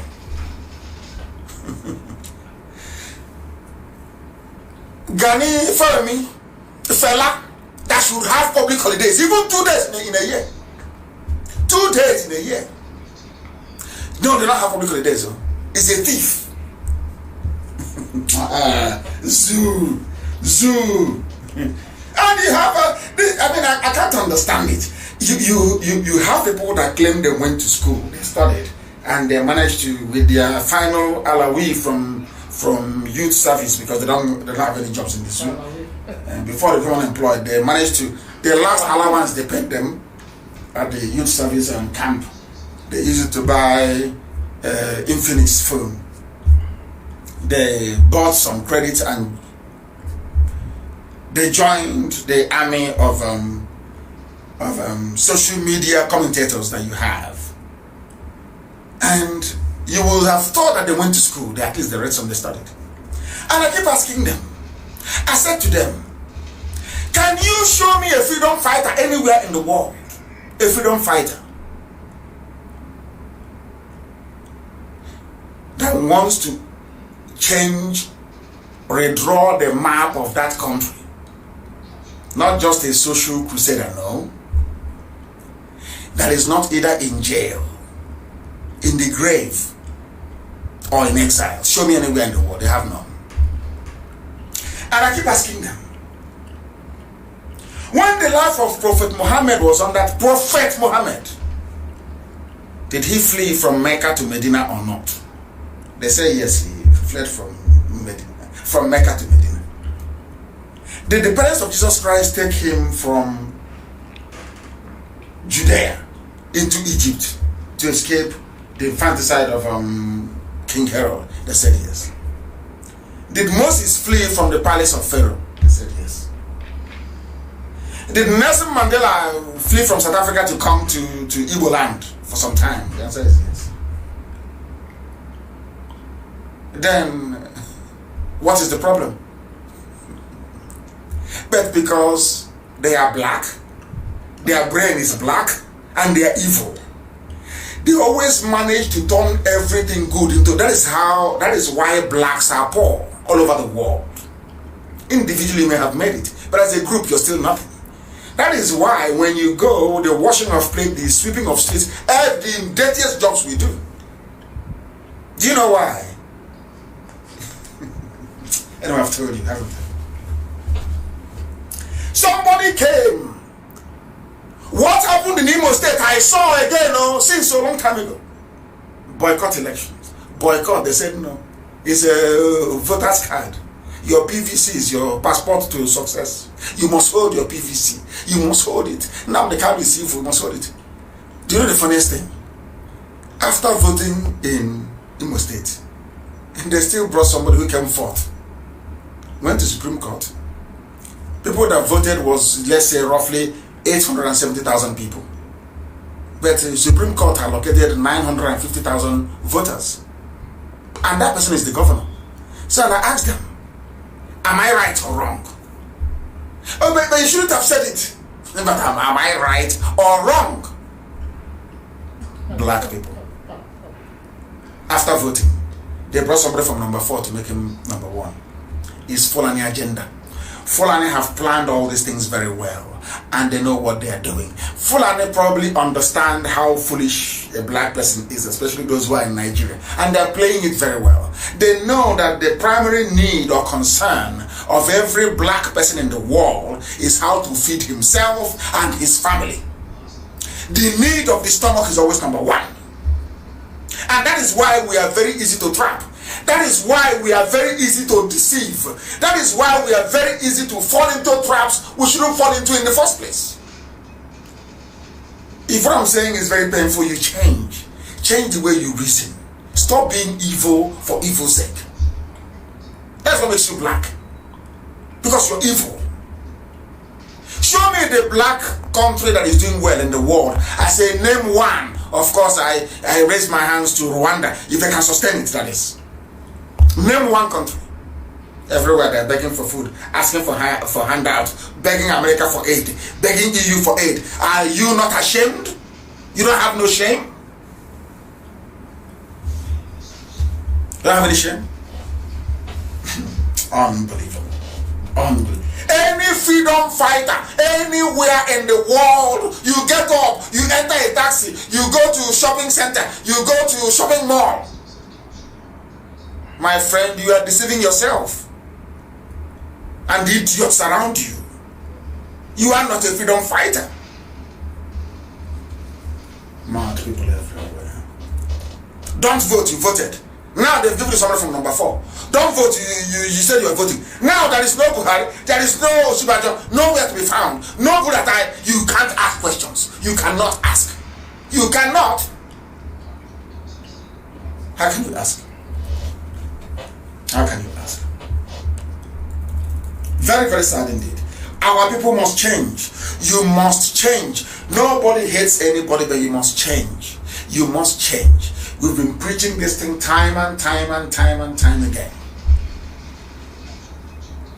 Because it seems to me we have limitless supply of traitors. And you'll be shocked. In Biafra land, at least we have 30% of the population are traitors. 30%. If I tell you what is happening in my village, you will not believe it. In the way I come from, you won't believe it.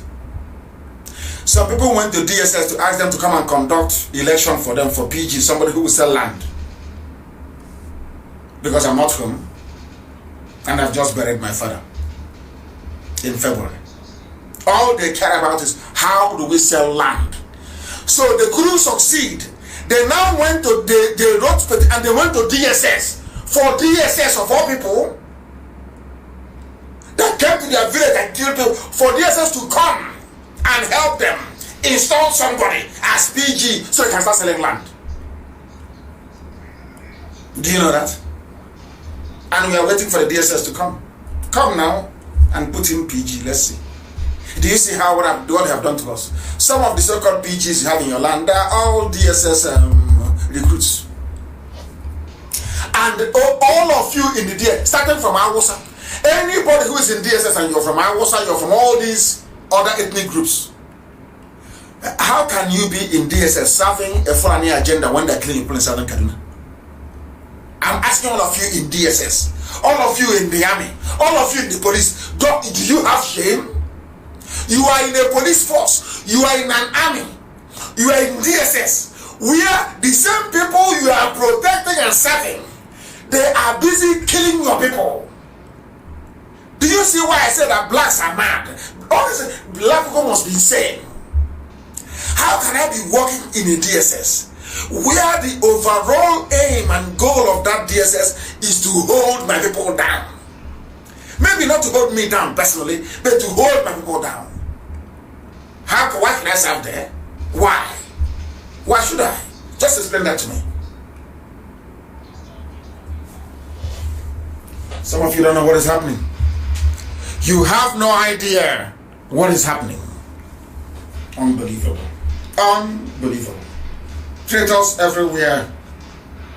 And to tell you how the traitors work, it really surprised me why you must be afraid of anybody from the south who is a Muslim. They are deadly. They are deadly. And why do I say this? The only Yoruba person to come out publicly to condemn Amotekun is a Yoruba Muslim. They are the ones that the Fulanis will use. They are the first port of call because something binds them together. Their religion, their loyalty. You people don't read. I said before, the supreme leader of Islam in Nigeria is the Sultan of Sokoto. It's just like Roman Catholicism and the Pope. If the Pope had to come down today in Onisha or in Anambra, for instance, and say, don't do Biafra anymore, I am sure almost half of the Catholic population in Anambra will follow the Pope. I'm being honest with you, that's how life is. Are you telling me that a Muslim who recognizes the Sultan as his leader will now come and fight against an army sent by the Sultan of Sokoto? Is that possible? It's simple common sense. That is why in Yoruba land, the person that spoke out against Amotekun and Oduduwa Republic is a Yoruba Muslim. You people don't, you don't know. Some of you don't, you cannot read between the lines. You don't know. The Muslim rights concern said that Muslims, listen on, Muslims in the southwest region of Nigeria will not be part of any Oduduwa Republic. Muslims, as I've been telling you, Afonja, Ilorin, Kwa, as I've been warning you from day one, that when the chips are down, they will align with Sokoto. That is why any Biafran politician counting on an alliance with Yoruba, you are a fool. You are a fool because Yoruba Muslims, they are very prominent. Like Tinubu, they will always go with Fulani. They will always go because Fulani are their masters. Fulani are their masters. In Biafra land, you take the security of Biafra land and give to a Muslim. That means your brain is not correct. It's not. Of course it's not correct. It's not. They planted these people. That is what they do. They plant them in your communities. So as their army is marching, they have somebody on the ground. Freedom fighter, you drive in a convoy to ShopRite to go and buy ice cream. And you're fighting the government of that place. You're not even ashamed to come out and say you're a freedom fighter. Mad people everywhere. Group of Muslims in Yoruba land, they said, we don't want to do the world. His name is Ishaq Akintola. The same thing almost sounds the same as Professor Akintoye, who is doing a very good job. Doing a fantastic job. There are a whole bunch of Yoruba young radicals who are now out to liberate Yoruba land from the shackles of slavery, of Fulani domination and hegemony. But do you know who they sent? A Yoruba man. Muslim. We Yoruba Muslims, so we are not part of exactly what Hausa peasants did in the north. And today there is no more Hausa. It's a Fulani template. They perfected it over the centuries. Perfection. And that's what I'm doing with some idiots in Biafra land, in the coast. When you are a Muslim, you want to lead an army of God, the children of the Most High, and you're Muslim. Oh dear me. When will you learn? Some of you don't even know the will of God, do you? If you see the will of God, you won't even know it. You won't know it. You won't. Because we are incorruptible. Whiter than white and whiter than snow. That is where we derive our arrogance from. We are directed from heaven. Everything I say is gospel. If I curse you, you're finished. Anything I open my mouth and say must come to pass. I told that the zoo will fall. It will fall. I said to Biafrans, I said, no, Buhari is our gateway to freedom. Former has the clips. In fact, you should even play it. Buhari is the way to freedom. Elohim told me in 2014. That man is your passport to freedom. Men will fall. Many will die. You will sacrifice a lot. But Biafra will come. Where are we today? Where is he? Asarok is empty. We need the world to know that Asarok is empty. And it's over. It's bye-bye soon. I want to see the British officer that will stand or sit in my face and tell me nonsense that people that concealed the death of a president should be allowed to be in the same country with others. I want to see the idiot that will say that in front of me.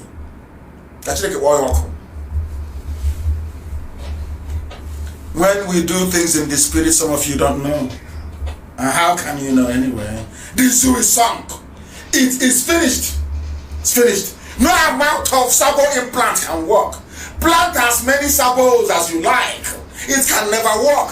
Borrow every money in the world. Today they have approved another loan, 22.7 billion. Borrow all the money in the world. Bribe every diplomat. Buy every weapon from China. If I say we are going, we are going. You are bound to witness a miracle that IPOB survived till now. Managed to be lobbying at the center of power on Capitol Hill in USA, paying all our consultants in 3 continents of the world is a miracle on its own. I'm telling Fulani, waste all your money. Fulani, waste every money you have. Aisha, pour out your billions, waste it. Waste your son's stolen, the money you stole for your son. All of you waste all your money in the north. Biafra will come. And you know me very well. I'm not very modest. As Biafra is coming, I'll be telling you. Can you see it? It is coming. Try all you can to stop it. Yet you cannot. Do you know why I do those things? Is to let you know that Chukwu is with us. IPOB is not the creation of man. It is divine. That is why it is indestructible by man. And that is why we are under oath. Under oath to heaven. Not to man, to be the best we can be every blessed day. I thank all of you for listening this very evening. We have shot past the 2-hour mark that I had envisaged before we commenced. I will only encourage you that if you're not on Twitter, you must go on Twitter very imminently. If you're not on social media, you must come on Facebook. I love the battles and I love the fight. It's amazing. I love it. Because we always win. At the end of the whole process, as we won yesterday, as the criminals accepted yesterday, they took money from us, there is no feeling better than that. It's amazing. It's a very beautiful feeling. I love to fight. And that's how we're going to fight for Biafra for 75 years non-stop. Once Biafra is proclaimed, we will work in Biafra land day and night, 24 hours every blessed day for 75 years non-stop. Every day, we will walk around the clock. At night time, we put on the floodlights. Our roads, our bridges, our schools for 24 hours for 75 years. We won't be around for that 75 years to clock. But they won't forgive us. They will not forget us. We can forgive our enemies, but those to come cannot forget our achievement. That is why we are special. That is why IPOB is that. If you say IPOB to a friend man when they're sleeping, they have convulsion. We are the only people they're afraid of. Not all these chaffs everywhere. Only IPOB. You don't go to war without a general. And when the time comes, they will see it. They will know how serious we are. But I thank you all very much for listening. Especially our white friends who are listening all over the world, especially in Argentina. So for them, my lectures here is much a religion to them as it is to us. That is why we proclaim with every certainty, with every pride and conviction, that Biafra is our religion. Here on radio, Biafra is where we worship, because Elohim is our God. I thank you very much for listening. And from me, from here, it is good evening.